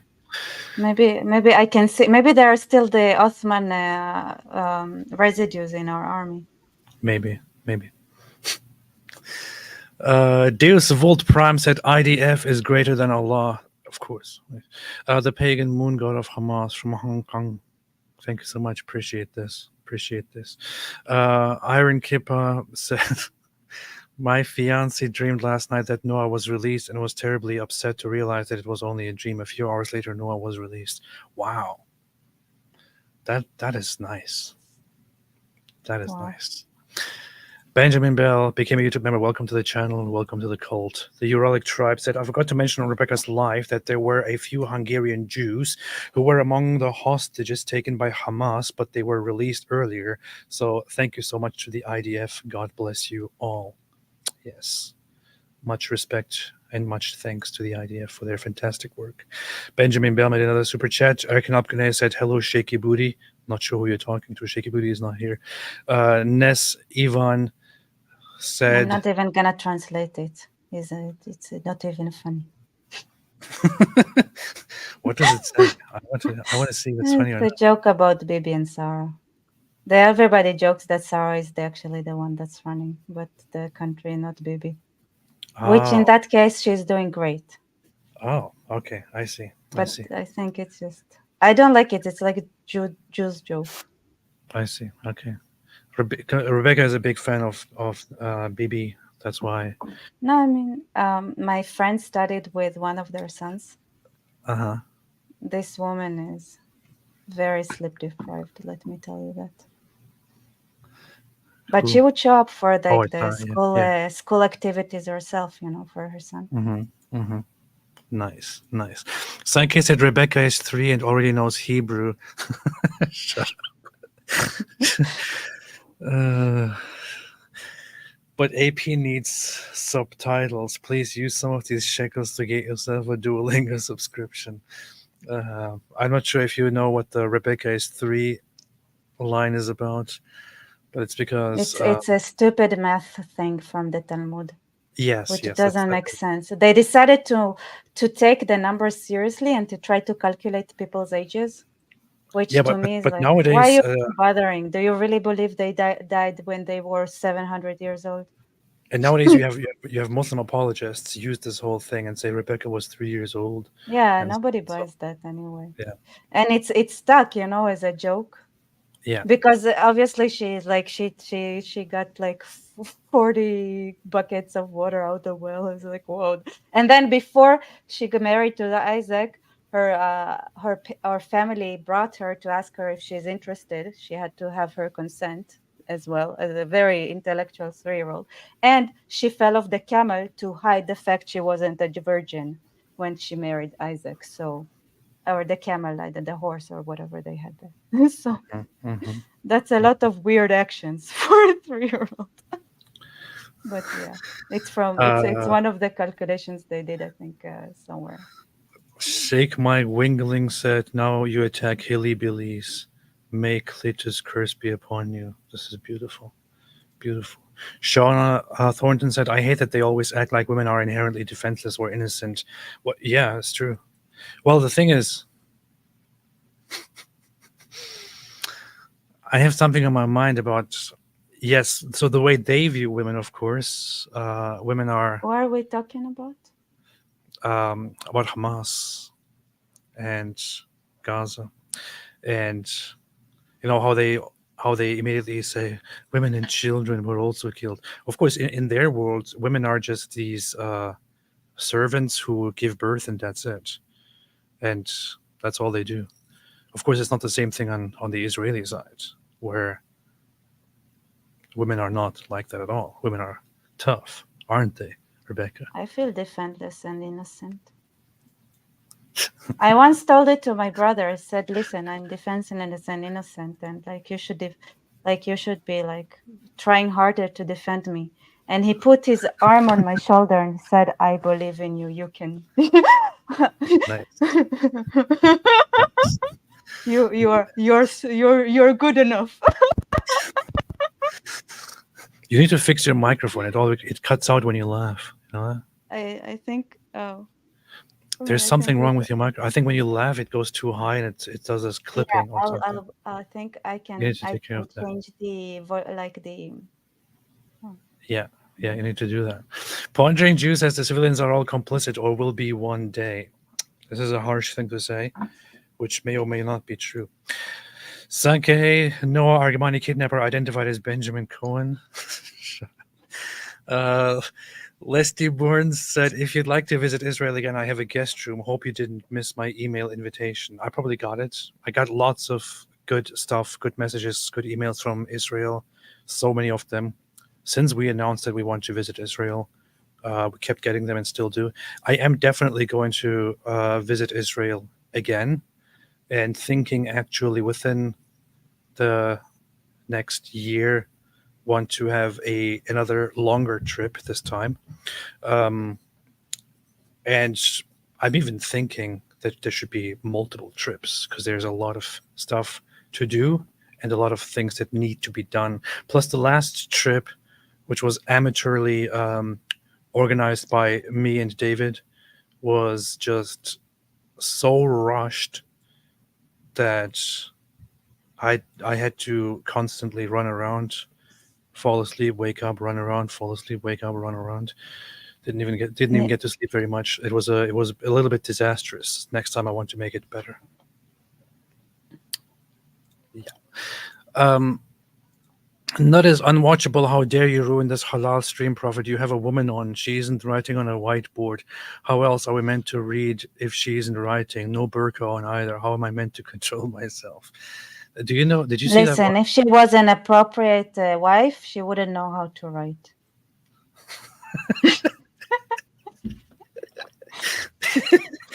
That's a good point. That is. That's a good point. Can you even see it? Oh wait, you have one there? Oh, you're writing on a tablet, is that? I didn't expect it coming from you at all. That was kind of off guard. Shauna Thornton, it was also only valuable before Rome came in. The Romans didn't understand that if they expelled the Jews, the land would cease to be fertile. Yeah, but they had to, because the Jews, they were just asking to be treated well and be freed, and the Romans couldn't have that. Can't do that.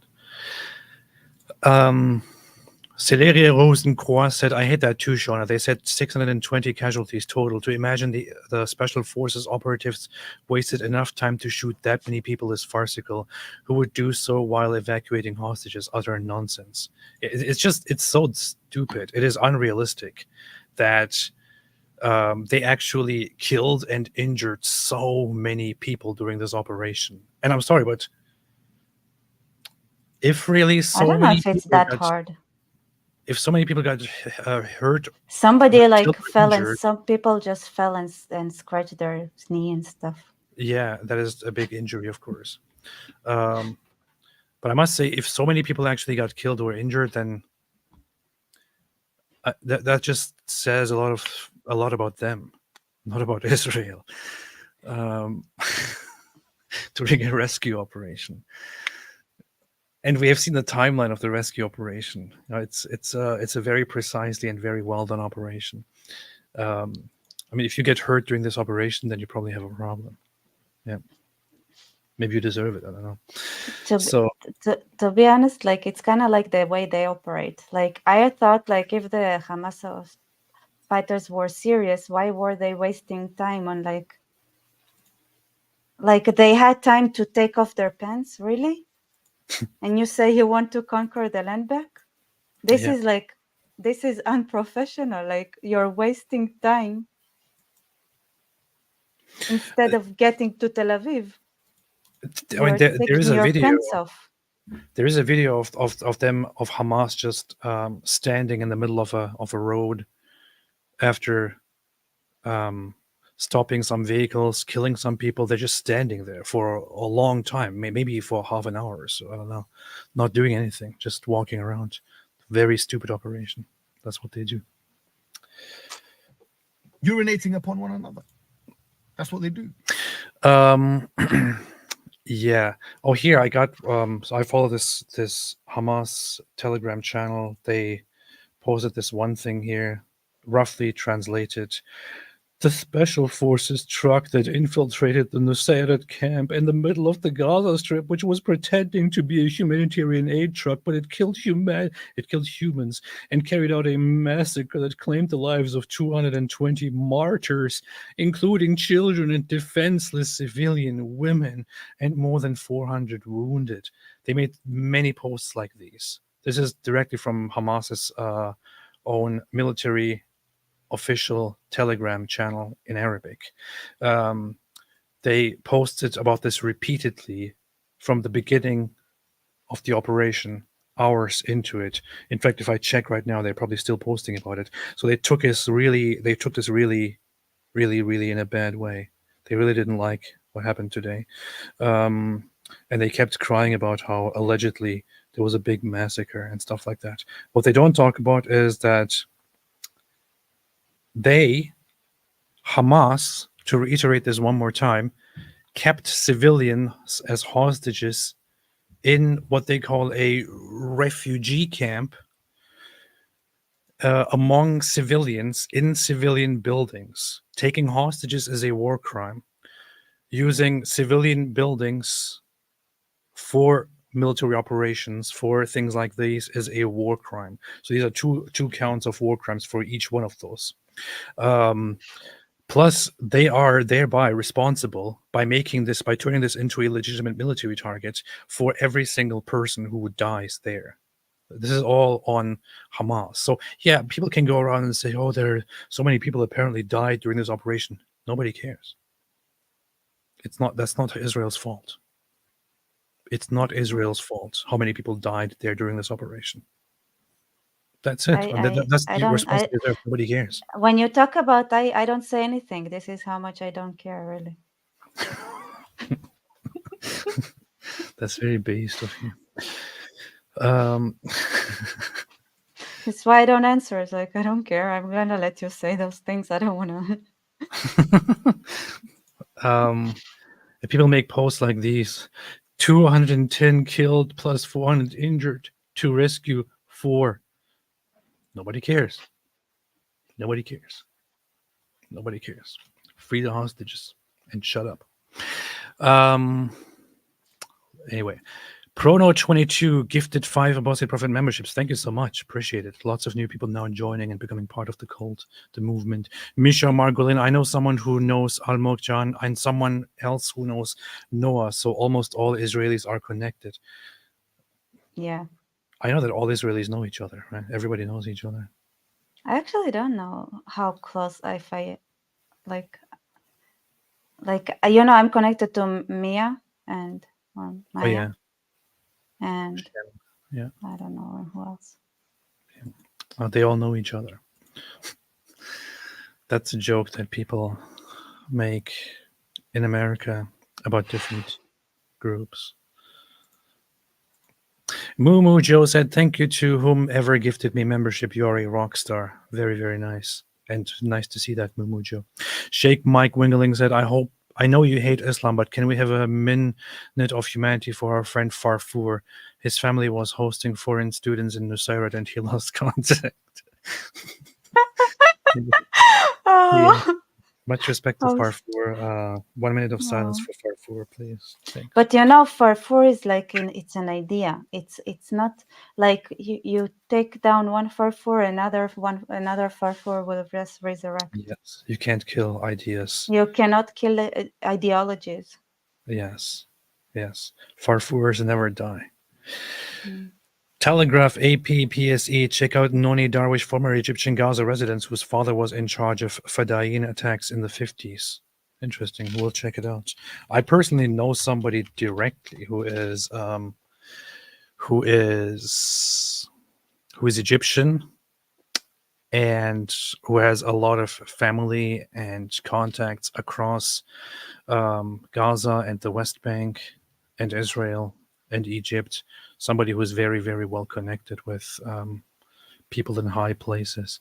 And that person also happens to be, because of all the things they know, extremely pro-Israel and extremely... Isn't that a she, or am I confusing? Who? What? Noni Darwish? Or am I confusing? I'm confusing, right? No, This doesn't one, matter. this one is a she. Yes, Noni Darwish is a she. But I She know is a somebody. she. Okay. I know somebody else who is Egyptian and who is very well connected in Egypt and Israel and so on, and heard some really messed up things there. Struggler, check out the brutal story of the gay Hamas commander. I know of it already. You watched it? It's amazing. What do you mean? It's beautiful. It's a beautiful video. It's great. What beautiful video? It's like it's so real about the way it's working there. The things are working. Yeah. It's not. I don't know if it's like what you would expect from the title. It's more complex than that. I see. Okay. Hello. I know the story, but I see that there is a video which is very big. I'll check it out later. Was it? I love the at some point he said like, is it Hania or who is it? He said like the high Hamas members but he also has nephews that are in the Israeli army, so it must be one heck of a family meeting. Or something. I was like. Pam Maram said Hamas went to the UN demanding their hostages back. Yep, their hostages. Legamati Gayan, only out of respect for Rivka, my grandmother's name too, I won't make my piggish remark about vile Syrian girl. I will leave the audience's imagination to run wild. I appreciate that. That. I don't know if my mind runs wild in the wrong direction, but brother, Yeah, that's what you think when you think about Syrian girl. Brother, I have to play that video every time because I like it. Brother, what's that? What's that, brother? This is what you think when you think about Syrian girl. Yeah. Ayatollah Khamenei, Fatih Hamad, when he was supposed to be watching the hostages, be like, I'll have 2 number 9s, a number 9 large, a number 6 with extra dip, a number 7. This is a GTA San Andreas reference. It's pretty good. Fatwad, pre-Palestine from martyrdom, inshallah soon. Call of Ghidorah. AP, how do you feel about the attempts to use Ukraine as a comparison to Gaza? Also, have both of you watched Piers Morgan's interview with Gabor Mate?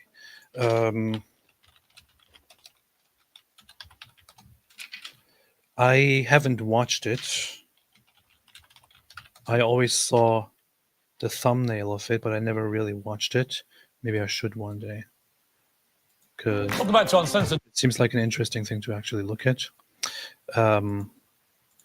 Maybe I will have a look at that sometime.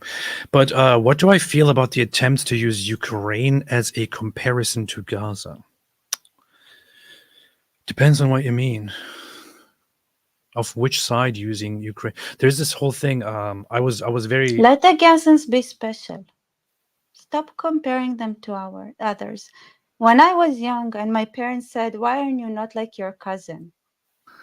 It hurts, you know. It's like, or if you do something, finally you do something that makes them happy, they're like, "Oh, it's just like your cousin." I'm like, That is a good point. let That's a the very, Gazans be special. Let the Ukrainians be special. Let's not, mingle happinesses. that's a very that is a good point. That is a good point. But you have to explain to me what exactly which aspect of this comparison you want me to comment on. Ukraine has nothing to do with Gaza. Yeah, completely different situations. Completely different situations. Gaza is the place where Hamas operates from, and as a terrorist organization attacks a sovereign country and brutally kills, tortures, abducts, rapes their citizens, their civilians, based upon which then Israel says enough is enough and goes in to finish them once and for all. With Ukraine and Russia, I don't even want to get into the discussion of which side is what, but you have one country that is being invaded under different pretenses by another country. That's what you have, and there's just no comparison. Knows too much. Too many confused people with no moral compass think mercy equals morality. Sacrificing the lives of your soldiers in the interest of enemy civilians is immoral. Yeah, no country should be expected to compromise the safety and the lives of their own forces, their own soldiers, to somehow protect the other side from harm while they are at war. Israel is doing enough already to conduct this in the best way possible, and they risk lives to save lives, whereas the other side just wants death and destruction. It shouldn't need an explanation. And I said this before, I say it often. Israelis don't have to explain themselves and don't have to apologize. Don't care. This person, every time I see, it doesn't matter, like 4 a.m., 3 a.m., when I see his name on a screen, I get hungry. I need to get up and eat something. Every time. Alhamdu Shawarma Al Falafel Ibn Tahini Jr. said, I just watched Comrade Rebecca on her channel. A few minutes later, she's on AP. Same look, same energy. Right after this, I expect to see you at David's. Yeah, David is not available this weekend at all. In fact, I might go live again here instead of him, just because I can.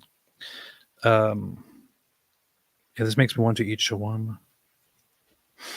Okay, let's stop. I'm closing my eyes. Please don't tell me what the comment is. Nope, this said, look fed and shaven, probably prepared for an exchange, most likely. Well, there are also different circumstances. Or Dro said, AP, over the years, you show amazing integrity, humanity, and truth. That being said, never heard you criticize Israel at all. If you had to, what would you criticize? Ben-Gvir, judicial reform, something else? Appreciate it. Thank you very, very, very much. I mean, I did think it's your job, though, to be honest. Yeah, I'm not in a position to say anything negative about Israel. I don't have the obligation or the responsibility to say anything negative about Israel. I don't think I'm in any place to do any such thing, but I did occasionally, here and there, say something, make some negative remarks about something that happened during some operations or some policies.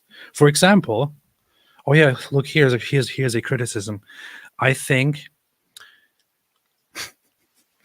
so. In 2005, Israel left the Gaza Strip, and which most people agreed with, and also forcibly removed those who didn't agree, the very few, and left Gaza to the Gazan population to then elect their own leaders and rule the Gaza Strip autonomously. only a blockade was put in place, which would then be gradually lifted. That was the plan. And the idea was, it was again this whole land for peace idea, where if you give them the authority and you give them this land, peace might come.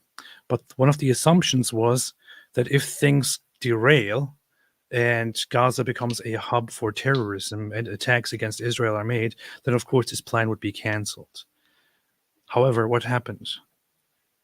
Hamas came to power, and for almost 20 years, instead of finishing this, instead of canceling this project, Israel turned it into a norm to put up defensive systems and just turn this into an everyday situation, turn this into something normal to live with, to say, well, okay, they fire missiles at us, we will just put a defense system in place and try to go with that. I think that was a mistake. In my humble opinion, of course, others may be different. I think that was a mistake. I think as soon as Hamas got elected and as soon as they vowed to never recognize Israel and to never make peace, Israel should have gone all into Gaza and finished them. It's not that Israel didn't want to do that. It was not going against Hamas. It was going against the United States if they did that. They should have done it anyway. Or they should have done. So Israel now is not the same as it was 20 years ago. I know. But that's what I'm saying. That's why I'm criticizing the Israel. Yeah, but I mean, like technically wasn't. Yeah. Like but Israel, when I was young, Israel was poor. It was like decades. Like it's not like the way Israel developed in the recent decades is insane. So when I say that it wasn't the same country, I mean in several ways, not just that one. But there's also an aspect, for example, where Netanyahu has had this policy, for example, since he has been in charge, where he had this policy, especially after 2009, where he turned into, instead of looking for a military confrontation with Hamas, he turned into letting Hamas have some of the funds that go to them to pacify Hamas and to reduce hostilities, and to in hopes that this will prevent major violent attacks from Hamas. And this is a policy which was debated within the party for ever. But this was his policy, or he was on the side of doing this. And lots of people now question if that was the right move or not. I don't know. But as said, I'm just from my humble position. Yeah, it's also this is just hard the one to thing know. that I say. Yeah. They had their reasons, of course, to do that.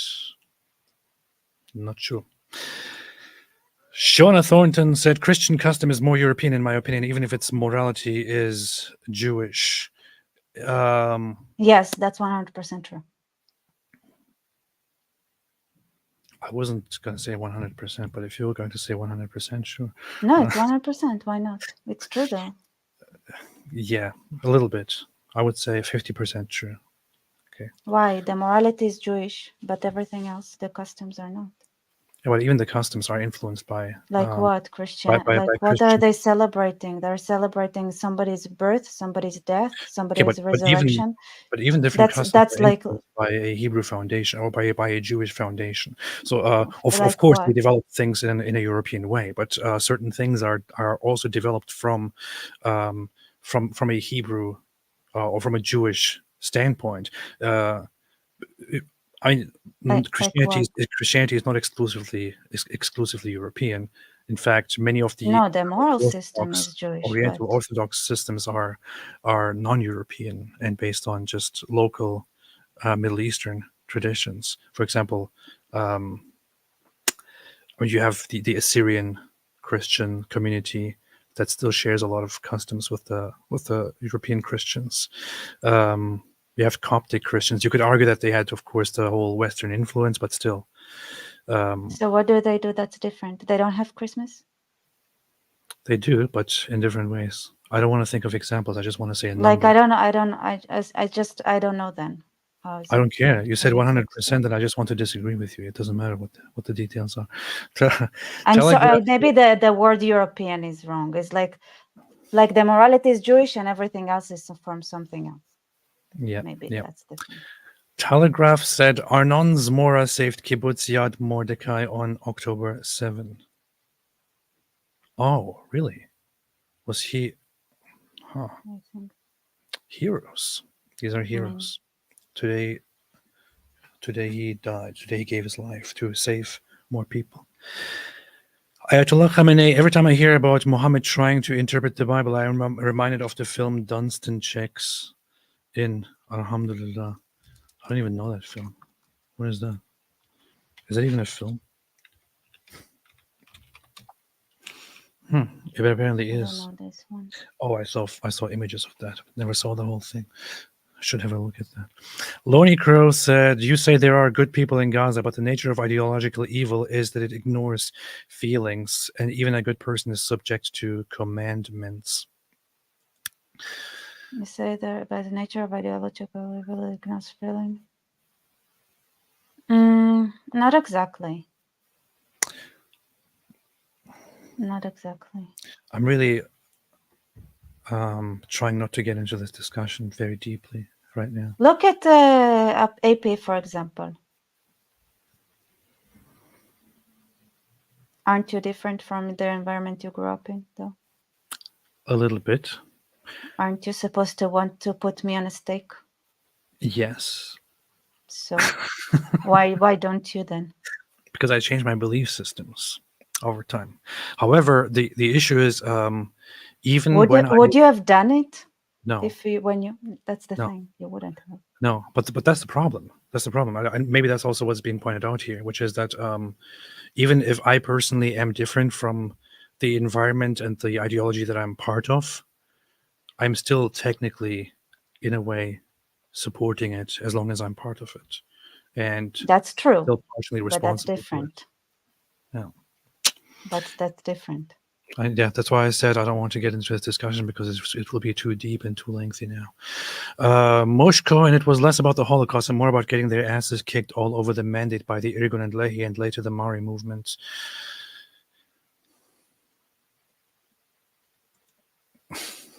Nose Tumor said Israel needs to show strength. Stop apologizing. Stop being merciful to genocidal enemies at the expense of their own people. When Israel shows weakness, the Israel haters demonize it and make demands. This is accurate. As harsh as it may sound to some people, there are lots of others, lots of different interested parties in the world that just want to take advantage of any compromise, of any weakness, of any attempt to make peace. Israel reached out and tried to sort things out in a good way forever since the beginning of the last century. Look where that got you. It's just the other side doesn't appreciate your kindness. There is no need to apologize. There's no need to consider to There is be no so considerate. kindness in that anyway. Yeah, yeah. That's not kindness. Yeah, it's like one of my many exes. Like I say, I have a collection of them. He was in. Good to know. Yeah. He was in the same room in NYU, I think, with some university in New York. So, with the nephew of Sabarikat, if I'm not mistaken. He died because of COVID, and when he died, he texted his former roommate that, well, sorry for your loss, and his response was, "Are you joking? The whole family is like so happy. This dude was a dog." Like was his response. Like everybody, we all hated him. He was a terrible human being. There isn't like those who are cruel to everyone. There is no mercy in keeping them alive. Yeah. And being kind to the opponent or to the enemy at the expense of the safety and the future of your own people would also be paradoxically not really an act of kindness. It would be actually kind of unkind to the very people that you're supposed to care about the most, which are your own people. Because if you don't care about your own people, nobody else will. Knows too much said, I already read this, what's wrong with you? Mohammed and Aisha said, shake it off, why I criticize Islam, say no more. I still have to watch it, I will watch it, definitely. Pat's leather strap, they actually removed Sinwar from cancer.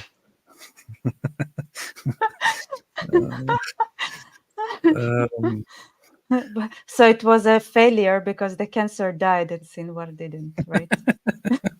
Yeah, they were supposed to do it the other way. They didn't do it. They're supposed to be the other way.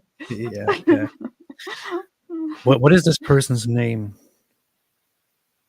The Hebrew. I can't read it. What is it? The super chat here. Efrat Cohen. Oh, okay. Yeah, I already had that last time. In Israel, it is proven every time. Efrat Cohen said, in Israel, it is proven every time that when we listen to the world, we lose. When the world is against us, or we don't listen to the world, we succeed. Today's rescue operation and the 6-day war are the best proof of this. Israel. True. And had you listened to the world, there would currently be a ceasefire and these 4 hostages would still be in captivity right now. Mm-hmm. And Israel would be actually honest. retreating. If we listened to the world, we would be all dead.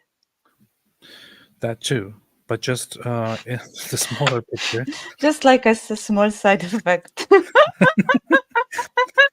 Yeah, but the smaller picture is that Israel would have forcibly done a ceasefire by now and would have left Gaza, because that's the demand. That's the demand. And the hostages would probably still be there. They wouldn't be saved.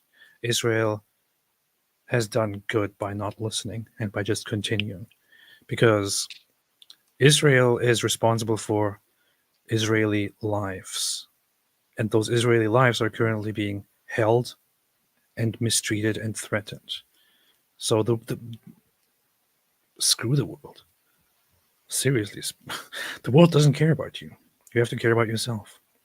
The world would care about you. They care, after but in a very twisted way, like in the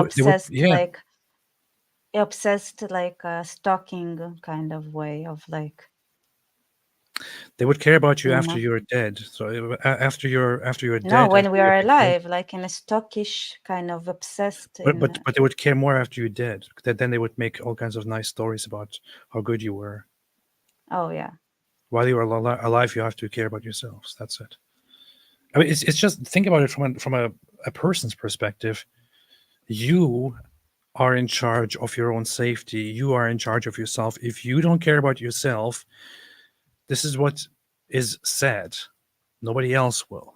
It's quite accurate. If you don't care about yourself, if you don't protect yourself, nobody else will. You are foremost in charge of protecting yourself, of taking care of yourself. As a nation, Israel is in charge of protecting itself and taking care of itself. Others won't do that for you. Others don't have your best interest at heart at all time. You can't just trust the world. Do you want me to tell you and risk lives? Yes. It's true for every country and every person. Yes. Not just Israel. Yes. Was that the secret? Mm. Yeah, it's true. It's true. I know. That's a very good secret. Thank you. As Hope said, question for Rebecca. I'm sure you have mentioned this, but I love your perspective. And my Israeli cousins keep it kind, in your opinion. To put it blunt, do you think us American Jews are pussies? I think you said something to me back when I was there, but I'm not going to. It's just a very different culture. I don't know how to describe it. Not everyone. Definitely not everyone are pussies. A lot are not. I don't know. I remember I was in Taglit, but the Taglit for children, for the 15-year-olds. Mm-hmm. So it was called something else, and there were lots of Americans, and we went our class from the school joined them. When we parted ways, all the Israelis looked at each other, and we were like, "What was that?" And we started laughing, rolling on the floor. To be honest. Yeah. So it's just because they're different, a little bit different, right? A little bit, just not like You? Yeah, they were just weird, I guess. Not A lot of them were. not very Um, traditional in your it's sense. very easy to trick.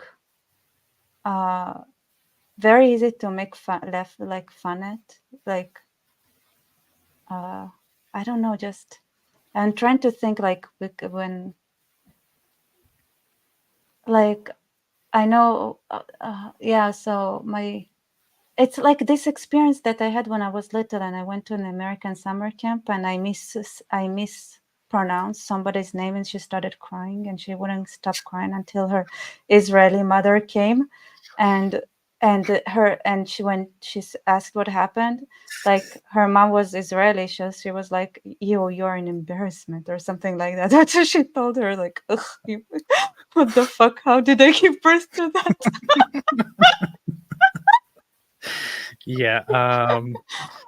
But not all Americans are like that. Not all American Jews are like that. It just Not all there Americans. are some like that. Okay, a lot of them are not like that. Yeah, yeah. But I guess a lot of American Jews have this very secular Jewish influence that kind of gives them a very Western touch, a very Western way of approaching, of thinking about things. Israelis are much more direct. What I noticed is that, of course, when I was in Israel, everyone was very loud. Compared to people in the West, in America, everyone was very loud and very direct and very open and very natural and very like without much of a secret hand, without much of the whole politeness. Everyone just tells you directly what they think and how they feel. That's Yeah. the impression that I have of Israelis, and also But very very also, like everyone hugs each other and stuff like that. Like hugging is very common, and stuff like that. like, but I know like the Americans that I know that are like not like that. That a lot of them are Americans that at some point moved to Israel.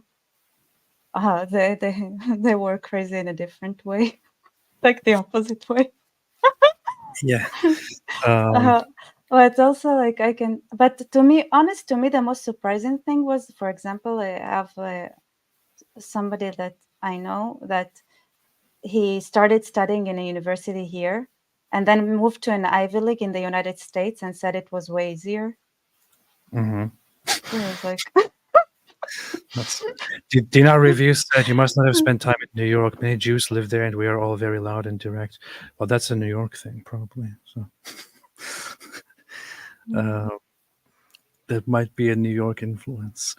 Michelle B said, "AP, thanks for having Miss Barsef on your show.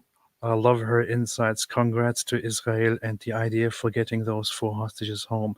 May all the others come home soon." Of course, I'll Amen. have Rebecca on.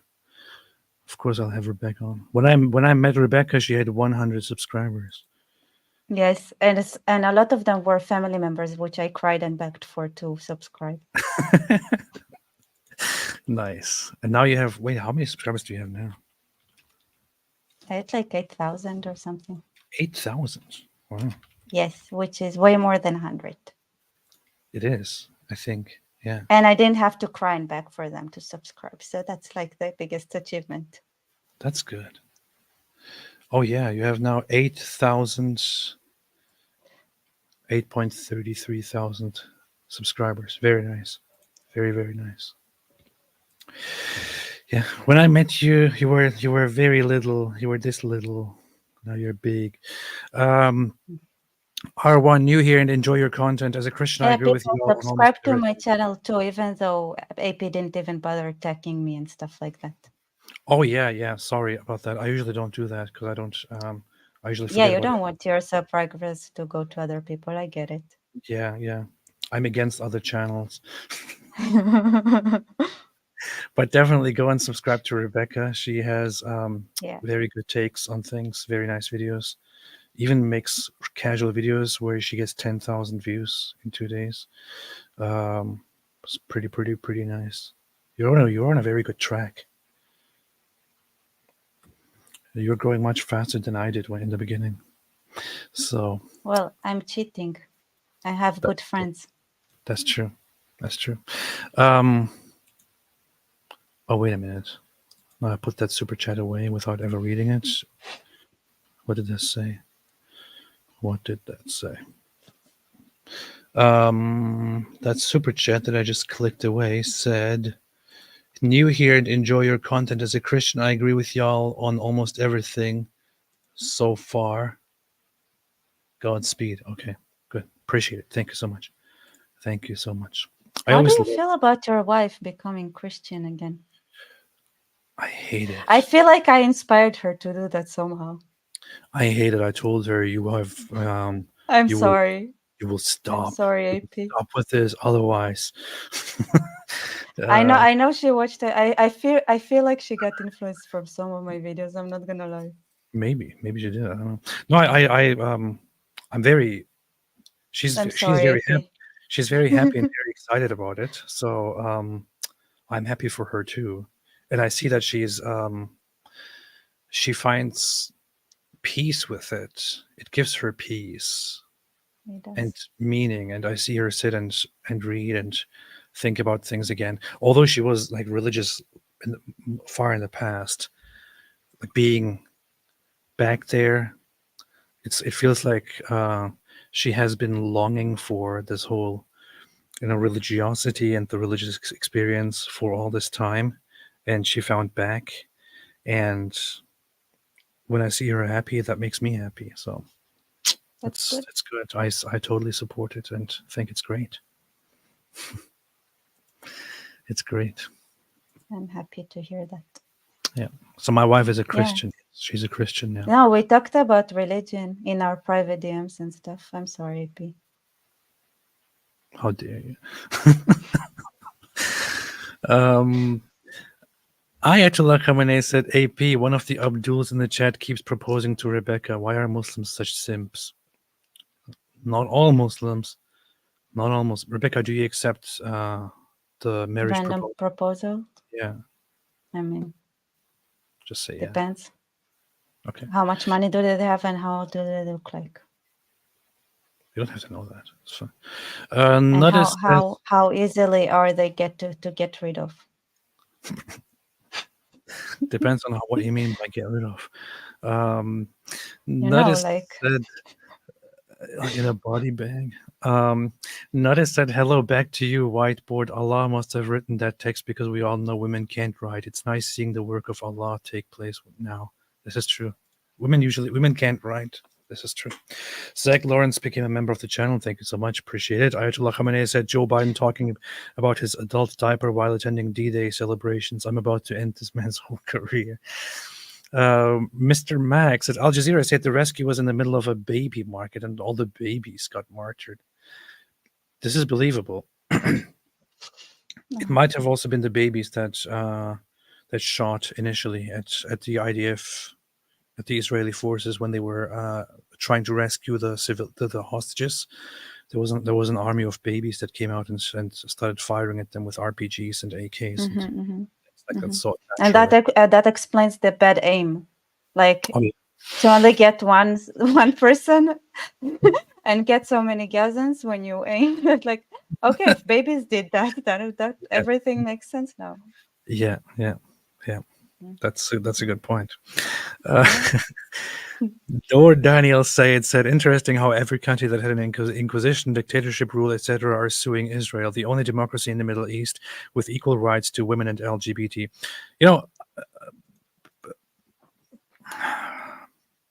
There are some things that I don't want to say directly. However, then use your board. Use your whiteboard. I don't have it with me. It's somewhere.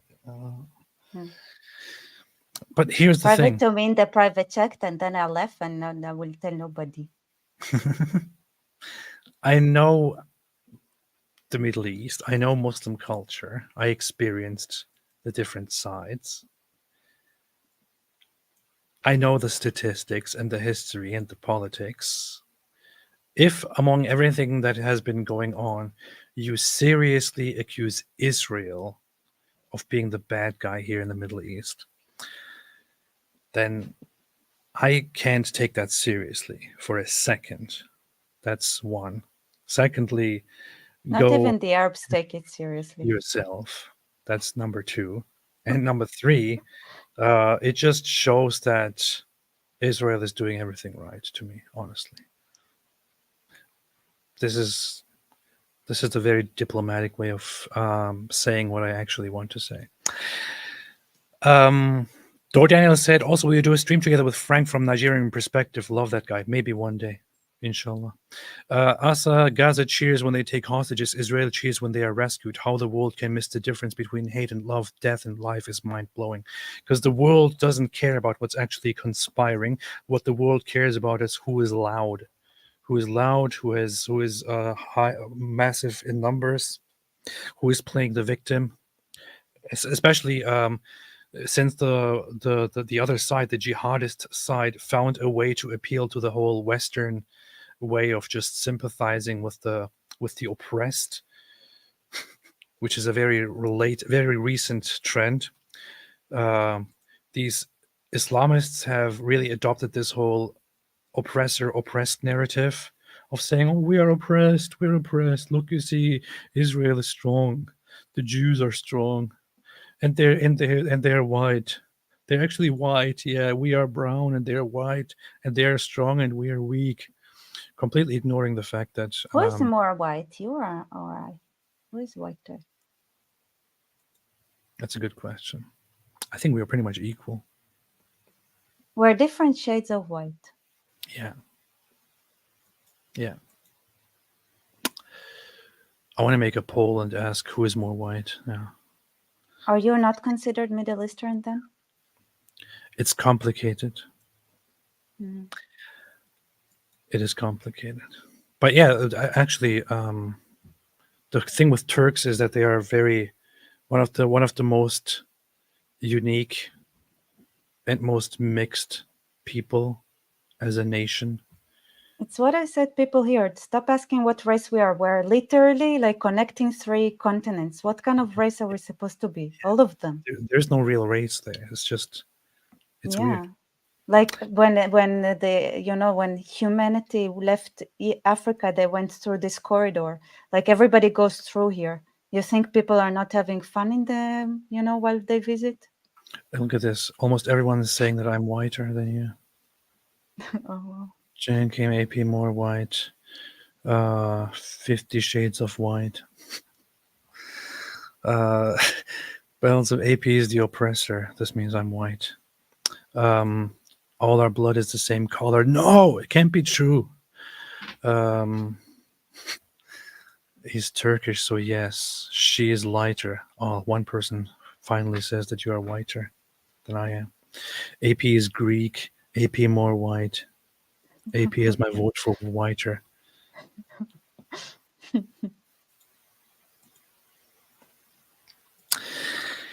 Ayatollah Khamenei says, what's wrong with Tovia Singer? He seems nuts. Stop dissing Tovia Singer, man. He's a nice guy. I don't know him. I don't know why I'm so reserved and so nice today. And I don't want to say much of the things that I actually have on my mind for some reason. Maybe it's because today is a good day and the whole rescue. Yeah, we want to keep it positive. Yeah, I'm just happy about that. I just want to keep things positive. Don't want to be like all mean and all that. But yeah. He's a nice guy. He said some nice. Tovia Singer said some nice things about me. I just have some of my differences with him for different reasons. Genix said, what connects communism and Free Palestine tards? The oppressor-oppressed narrative, nothing else. There are also communist movements inside Gaza that are currently cooperating with Hamas to attack Israel. The PFLP is a Marxist-Leninist communist organization that was very, very popular in the past, is no longer so popular today because Islamism kind of took over.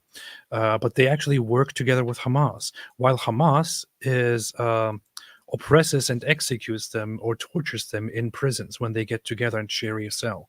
But they have some of the common goals of working against the oppressor.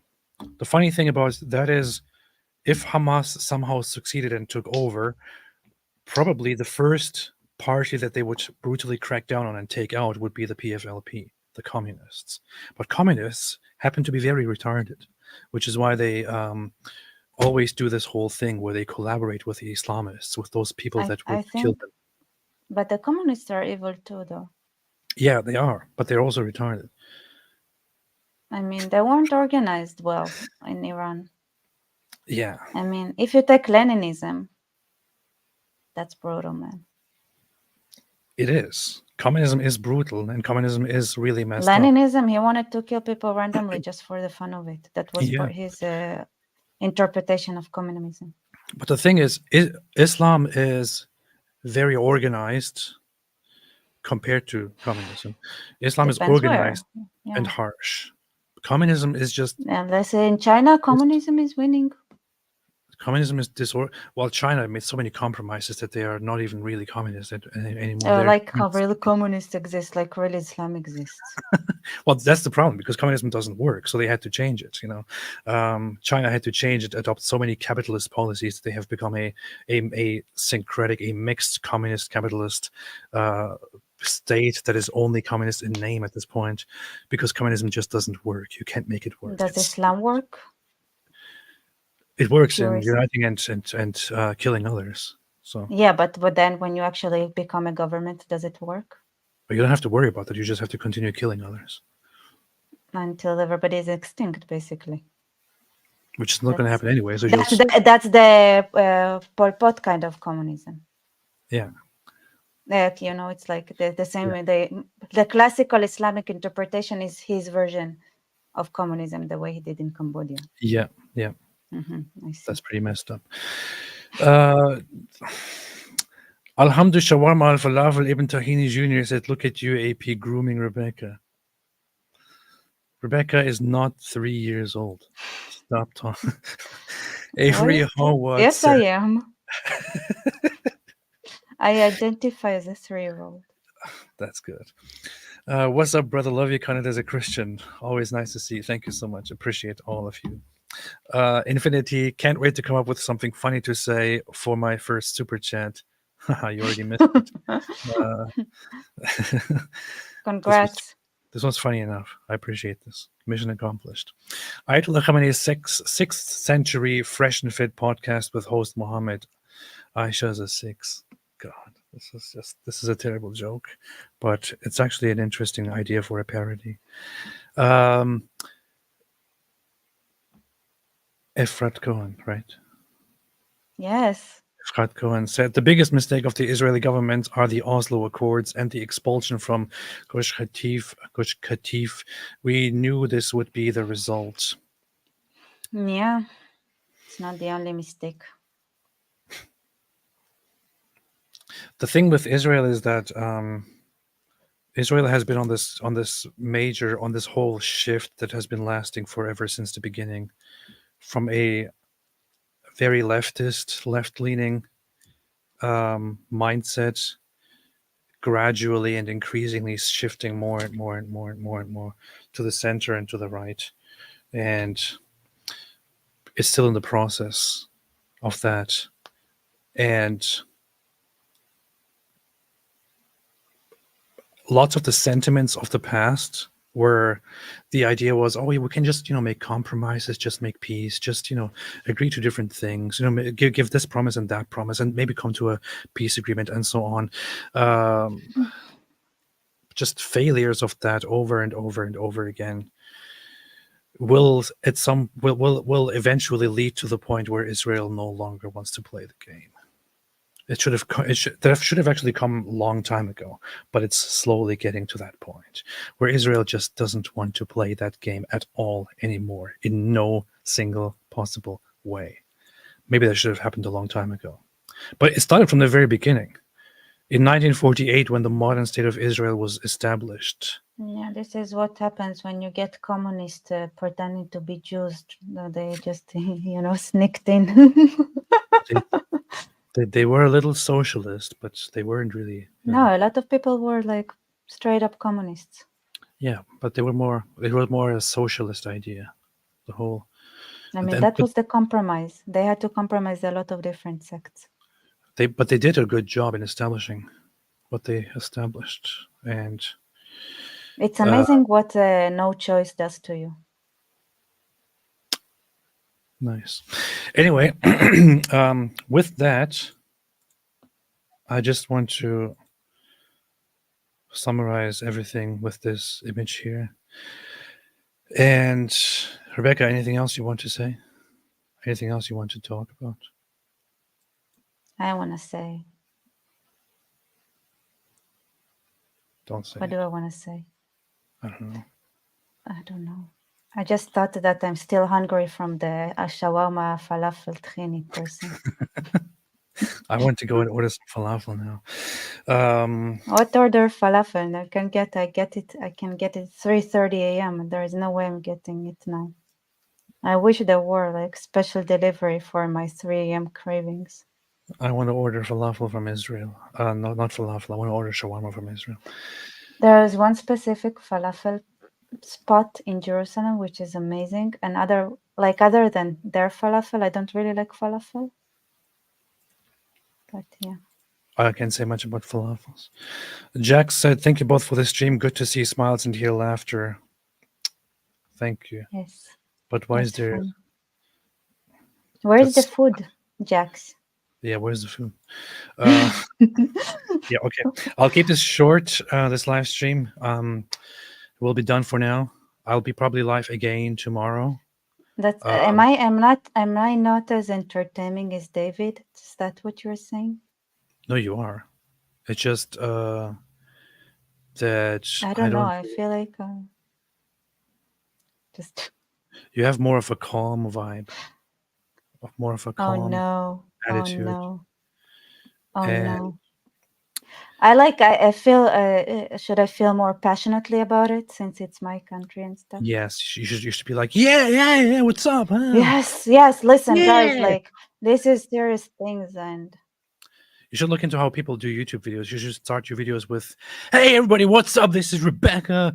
That's how you should start. That's how people get popular on YouTube. yeah, that. I'll try to be like that. It will be. Yeah, on the good side, Eduardo Ventura said, "At least don't keep yelling like David." This is true. David always yells. This is the thing. So many people have over the years told me that they, especially over the last half year, told me that for some reason they turn on our live stream and fall asleep listening to our live streams. Yeah, that's what I did. I told you that. Yeah, you told me I that as told well. you that. I told you that I would fall asleep with your. I but just you're not put the it only- on and like fall asleep. See here, there is a confirmation, but you're not the only person. I've heard it from many I'm different not? people. Yeah, so which Like- is very weird. But I always imagine that people like peacefully listen to this stream and fall asleep, while I'm speaking totally calmly. Then David comes in and starts yelling. Isn't that a little bit weird? No, I tell you what. Like, okay, so I didn't listen to your stream all the time, but I did listen to it every day after October 7th because you guys made me feel good, and That's I good. was so sad, and it was like. Okay, not like someone doesn't want me dead, and that relaxed me, and I fell asleep. That's good too. That's kind of good, but also kind of sad. I know, right? It was tragic.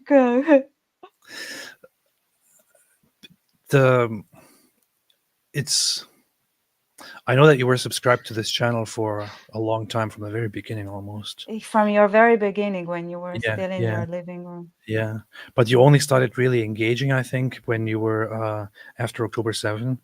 Then you started engaging with the channel more and with the comment section, and you also got in touch. And I appreciate that. That was a good thing. I remember when you were starting and people were asking you about Israel, and I watched those videos, and all I thought was like,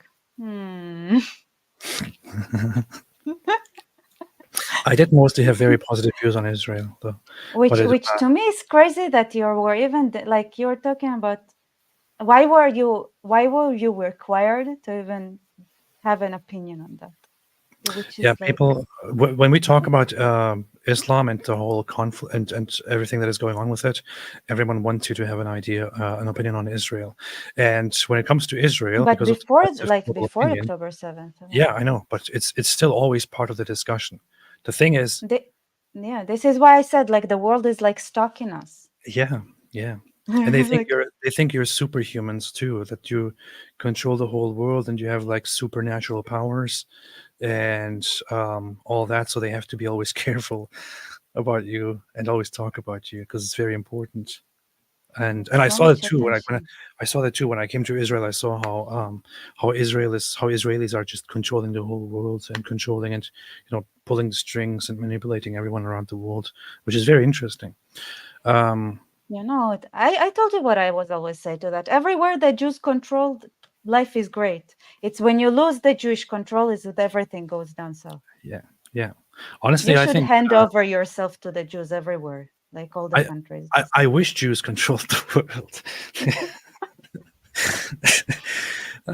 Anyway, all right.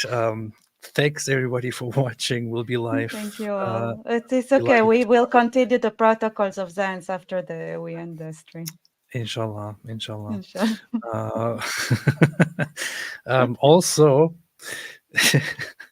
once again, although I highlighted it before, now I have to do that again because then Rebecca cries if I don't say it. But What? definitely Why go am I and crying? definitely Oh, go and yeah. subscribe to Rebecca's channel on here. Yes, Rebecca people. Balsef. Subscribe. She has very unique and very interesting and very good takes. In fact, I never listened to a whole video by anybody in the world. I did, however, listen to one of your videos completely recently, which was this one, revisiting the 10 Commandments, and I thought it was actually very interesting. So you have very, very interesting, very good takes, and I like that. And I started boosting you because when I was in Israel, I noticed that you had very, very good takes. So you know that. So I would definitely always suggest subscribing and supporting Rebecca. She's doing good, great stuff. And we'll be back again. I'll probably be back again tomorrow. And yeah, stay well, everybody. See you all soon. And as always, Stay away. Stay away from Islam. Yeah. Nice.